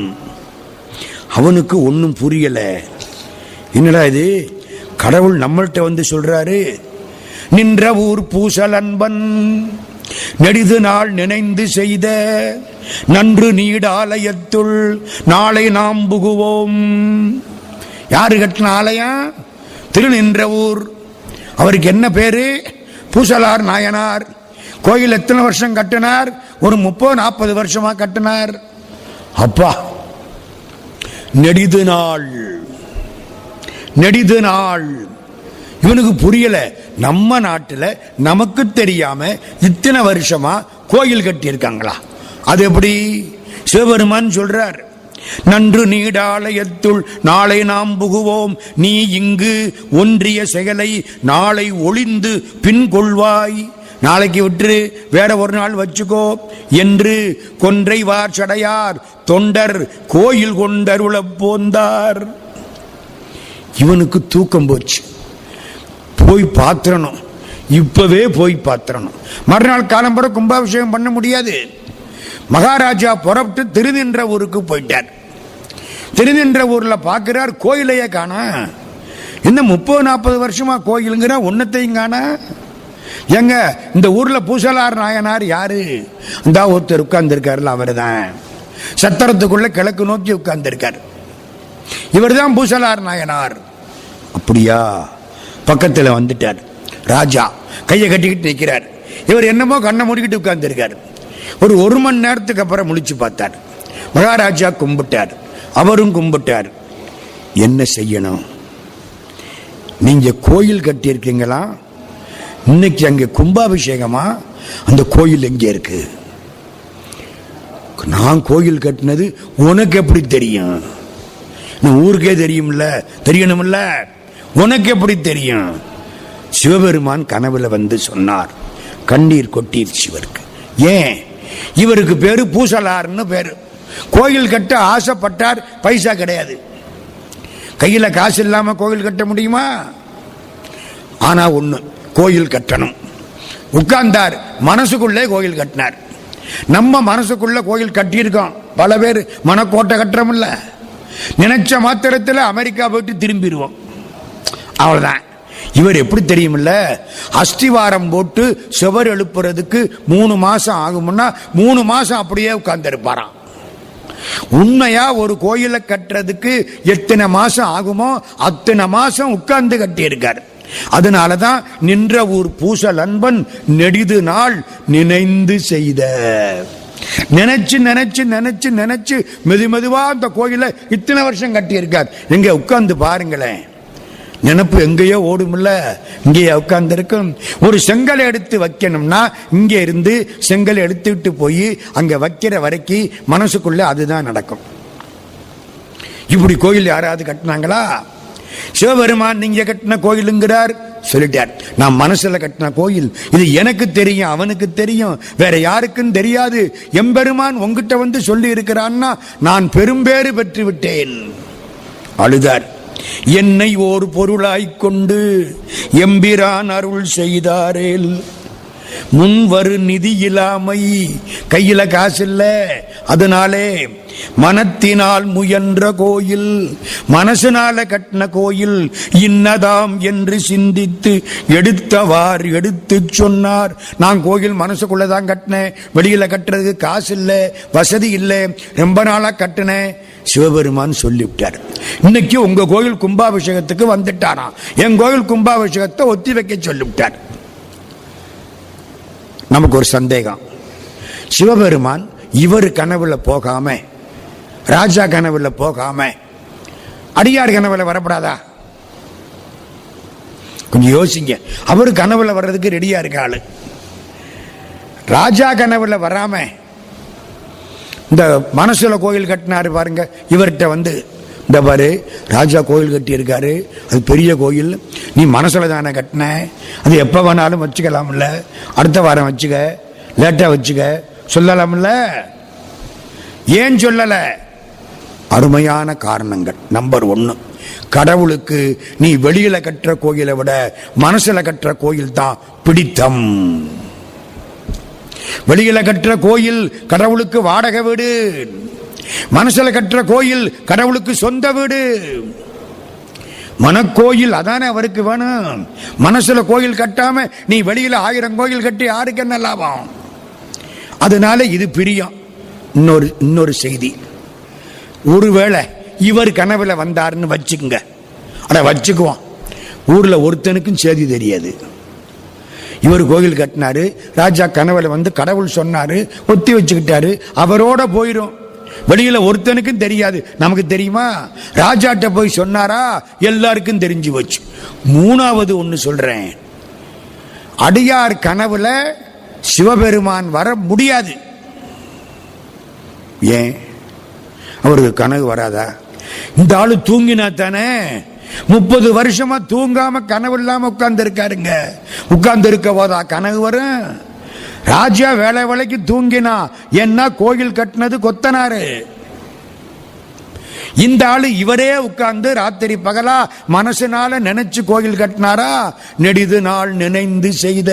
தூங்கினா தானே கனவுல வர்றதுக்கு. இந்த ஆளு தூங்காம கட்டினாராம். அதனால இந்த கோயில் பிடித்தம். சுருக்கமா சொல்ல போனா, நம்ம வெளியில கட்டுற கோயில் பூரா கடவுளுக்கு வாடகை வீடு, நம்மளா மனசுக்குள்ள கட்டுற கோயில் சொந்த வீடு. நமக்கு இந்த உடம்புங்கிறது சொந்த வீடு இல்லை, இது வாடகை வீடு. கடவுள் திருவடி அது மட்டும்தான் நமக்கு சொந்த வீடு. நம்ம புரியாம இதுவே நம்ம வந்த வீடுன்னு நினைச்சுக்கிட்டு இருக்கோம். நமக்கு இது வாடகை வீடு. இது வாடகை வீடு தெரியுதா? இந்த வீட்டுக்கு 3 பேர் சொந்தக்காரங்க. எந்த வீட்டுக்கு? இந்த வீட்டுக்கு 3 பேர் சொந்தக்காரன். உடம்புக்கு வாதம், பித்தம், சிலேத்துமா. ஒருத்த முஸ்லிம், ஒருத்த இந்து, ஒருத்தன் கிறிஸ்தவன். இந்து வந்தா 6 மாத்தையில காலி பண்ணுங்கிறார், முஸ்லிம் வந்தா 15 நாளையில காலி பண்ணுங்கிறார், கிறிஸ்தவர் வந்தா 4 அணைக்கு காலி பண்ணுங்கிறார். 3 பேரும் சேர்ந்து வந்தா காலி பண்ணி எல்லா பண்ட பாத்திரத்தை தூக்கி வெளியில போட்டுருவாங்க. யாரு? வாதம், பித்தம், சிலேத்துமா. வாதம் வந்தா 5-6 மாசம் ஓடும், பித்தம் வந்தா 15 நாளைக்கு ஓடும், சிலேத்தும வந்து சளி இழுக்க ஆரம்பிச்சா ஏற்பாடெல்லாம் பண்ணிடுவாங்க. 3 வந்தா முடிச்சிருவான். ஊரெல்லாம் கூடி ஒலிக்கி அழுதிட்டு பேரினை மாற்றி புனம் என்று பேரிட்டு சூரங்காட்டிடை கொண்டு போய் சுட்டிட்டு நீரினில் மூழ்கி நினைப்பொழிந்தாரே. இந்த வீட்டுக்கு 3 பேர் சொந்தக்காரன். இந்த வீட்டுக்கு என்ன வாடகை? காலம்பரை எந்திரிச்ச உடனே 1 கப் காப்பி வாடகை, அதுக்கப்புறமா 4 இட்லி, போண்டா, பொங்கல், அப்புறம் மத்தியானத்துக்கு ஏகப்பட்ட பிரசாதம், ஏகப்பட்ட சாதம், சாயங்காலத்துக்கு வடை, காப்பி, ராத்திரி 8 மணிக்கு அது ஏகப்பட்டது. சில பேர் டிவி பார்த்துக்கிட்டு இருக்க போதெல்லாம் வாடகை கொடுத்துக்கிட்டே இருக்கான். இந்த வீட்டுக்கு வாடகை கொடுக்காட்டி வீடு போயிடும். ஆகார கூலி கொடுத்து உடம்பாகிற வீட்டில் குடியிருக்கிற ஜீவன். ராமலிங்க சுவாமி சொன்ன வார்த்தையை நான் புரியறதுக்காக இப்படி சொல்லிட்டு இருக்கேன். ஆகார கூலி கொடுத்து உடம்பாகிற வீட்டில் குடியிருக்கிற ஜீவன். ஆகார கூலி கொடுக்கலன்னு வச்சுங்க, செத்தில்ல போயிரும், வீடு போயிரும்ல. சரி, இந்த வீடு நல்ல இடத்துல இருக்கா? இல்ல. வீட்டுல பாதுகாப்பு இருக்கா? இல்ல. 5 பேர் திருட்டு பைய உள்ளேயே உட்கார்ந்து இருக்கான். மெய் வாய் கண் மூக்கு செவி 5 திருட்டு பய உள்ள உட்கார்ந்து இருக்கான். சரி, வீட்டுக்கு காவல் எல்லாம் இருக்கா? இல்ல. வாசல் படி இருக்கா? 9 வாசப்படி. சில வாசலுக்கு கதவு உண்டு, சில வாசலுக்கு கதவே கிடையாது. காதுங்கிற வாசலுக்கு கதவு கிடையாது, வாய்ங்கிற வாசலுக்கு கதவு உண்டு, மூக்குக்கு கதவு கிடையாது. யோசிச்சு பாருங்க, 9 வாசல் 9 துவாரம் உடம்புல. சிலதுக்கு மூடி உண்டு, சிலதுக்கு மூடி கிடையாது. கண்டதை பார்க்காத, கண்ணை மூடிக்கோ, எல்லாத்தையும் கேட்டு வச்சுக்கோ, காது திறந்திருக்கும். ஏன்? எல்லாத்தையும் பார்த்தா கண் வலிக்கும், ரொம்ப பேசினா வாய் வலிக்கும், நடந்தா கால் வலிக்கும், நல்ல பல செய்திகளை கேட்டால் காது வலிக்காது. அதனாலதான் காதை திறந்து வச்சான். செல்வத்துட் செல்வம் செவிச்செல்வம். 9 துவாரம், 5 பேர் திருட்டு பயலுக, வாடகை. சரி, இந்த வாடகை எப்படி தெரியுமில்ல, அதான் தீராத அநியாயம். அம்மா வயிற்றிலேருந்து வந்த பொழுது ஒரு 50 ரூபாய்க்கு சாப்பிட்டா போதும் பால். வயசாக வயசாக வயசாக வாடகை ஏறிக்கிட்டே போயிருச்சு. சரி, இந்த வாடகையை மாசம் 1ஆம் தேதி கொடுத்து விட்டு 30 நாளைக்கு விட்டுடலாமா? 30 நாள் சாப்பாட்டை ஒரு நாளையில சாப்பிட்டு விட்டு 30 நாள் பட்னி இருக்க முடியுமா? முடியாது. ஒரு நாள் வாடகை, ஒரு வேளைக்கு வாடகை, காலையில வாடகை, மத்தியான வாடகை, சாயங்காலம் வாடகை, ராத்திரிக்கு வாடகை. குடியிருக்கவன் வாடகை கொடுத்து ஒஞ்சு போயிடுவான். எங்கே சம்பாதிக்கிறது? இந்த வீடு நமக்கு வாடகை வீடு, கடவுள் திருவடி நமக்கு சொந்த வீடு. இது சும்மாங்க விட்டுட்டு அங்கதான் போகணும், அதான் நமக்கு பெர்மனன்ட். அதைத்தான் கடவுள் சொல்றார், உன் மனசுக்குள்ள எனக்கு ஒரு இடம் போட்டு வை. ஆணவம், கண்மம், மாயை, காமம், கோபம் எல்லாத்தையும் போட்டு வச்சா கடவுளுக்கு இடம் கிடைக்காது. அவர் ஒன்று கொடுத்தனம் பண்றாப்புல வந்துடும். மனசுக்குள்ள இதுக்கெல்லாம் இடம் கொடுத்தா கடவுள் இருக்க இடம் கிடைக்காது இல்ல. அதனால இதுக்கெல்லாம் இடம் கொடுக்காதே. ஆணவம், கண்மம், மாயை, கோபம், லோபம், மதம், மார்ச்சரியம், இதுக்கு இடம் கொடுக்காதே. கொடுத்தா கடவுள் உள்ள கஷ்டப்பட்டு இருப்பார். இது இல்லைன்னா கடவுள் சந்தோஷமா இருப்பார். அதுதான் பூசலார் நாயனார் வரலாறு. மன்னிய சீர்மறை நாவல் நின்ற ஊர் பூசல் வந்தாச்சு. வரிவளையாள் மாணிக்கும் நேசனுக்கும் அடியேன், தென்னவனாய் உலகாண்ட செங்கனார்க்கடியேன். கோச்செங்கனான் திருநீலகண்டத்து பாணனார்க்கடியேன், என்னவனாம் அரண் அடியே அடைந்திட்ட சடையன் இசைஞானி காதலன். திருநாவலூர்கோன் 7 வரலாறு நாளைக்கு பார்க்கணும். இதுவரைக்கும் 65 வரலாறு வந்துட்டோம். மொத்தம் 72 சுந்தரமூர்த்தியை சேர்த்து. நாளைக்கு மீதமுள்ள 7 வரலாறு பார்த்து சுந்தரமூர்த்தி சுவாமிகளை வெள்ளானையில ஏற்றி கைலாசத்துக்கு கொண்டு போய் சேர்த்து அவருக்கு வழிபாடு செய்ய வேண்டும். நாளைக்கு 30வது நாள். பெரிய புராணம் நாளைக்கு நிறைவு. சுந்தரர் வரலாற்றிலே கடைசி பகுதி. இதுவரைக்கு 65 அடியார்கள், கிட்டத்தட்ட இன்னைக்கு 17 அடியார்கள் ஓடி இருக்காங்க. பெரிய பட்டியலே ஓடிருச்சு. ஒரு பாட்டு முழுக்க சின்ன பாட்டு தானே. அதனால அடியார்களுக்கு நம்முடைய நன்றி. எல்லாருக்கும் மனங்கனிந்த பொங்கல் வாழ்த்துக்கள். நாளைக்கு காலையில் தைப்பொங்கல். தைப்பொங்கல் அன்பு நெறி தழைக்க செய்யும். சூரியனுக்கு நன்றி, மாட்டுக்கு நன்றி, உழவனுக்கு நன்றி என்று சொல்லக்கூடிய திருநாள் நாளைக்கு தைப்பொங்கல். அதை விட முக்கியம் என்ன தெரியுமா? இன்னைக்கு புண்ணிய காலம். இது என்ன தெரியுமா? நாளையிலிருந்து உத்தராயண புண்ணிய காலம். இன்னைக்கு தட்சிணாயன புண்ணிய காலம் முடியுது. சூரியன் கொஞ்சம் தெற்கு சாய்வா வந்தா தட்சிணாயனம், வடக்கு சாய்வா வந்தா உத்தராயணம். உத்தராயணம் புனிதமான நேரம். பகவான் கிருஷ்ணனை பற்றி பீஷ்மாச்சாரியார் சொன்ன விஷ்ணு சகசரநாமம். பீஷ்மாச்சாரியார் அம்பு படுக்கையில் படுத்து கிடக்கிறார். ஏன்? மார்கழி மாசத்துல மகாபாரதம் முடிஞ்சு போச்சு.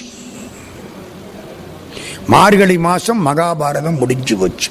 கீதோபதேசம் எல்லாம் மார்கழி மாசம், மறந்துடாதீங்க, முடிஞ்சு போச்சு. இவரு உயிரை கையில பிடிச்சுக்கிட்டு உட்கார்ந்து இருக்கார். ஏன்? இவருக்கு வரம் என்ன தெரியுமா? நினைச்ச போது சாகலாம். உங்க அப்பா கொடுத்த வரம். நம்மளுக்கு அப்படி வரம் கொடுத்தா நினைக்கவே மாட்டான். நினைச்ச போது சாகலாம். தட்சிணாயன புண்ணிய காலம் போகட்டும், உத்தராயண புண்ணிய காலம் வரட்டும். அப்படியே கிடக்கிறார். தை மாசம் 1ஆம் தேதி 2ஆம் தேதி பகவான் கிருஷ்ணனை பார்க்கிறார். விஷ்ணு சகஸ்ரநாமம் சொல்றார்.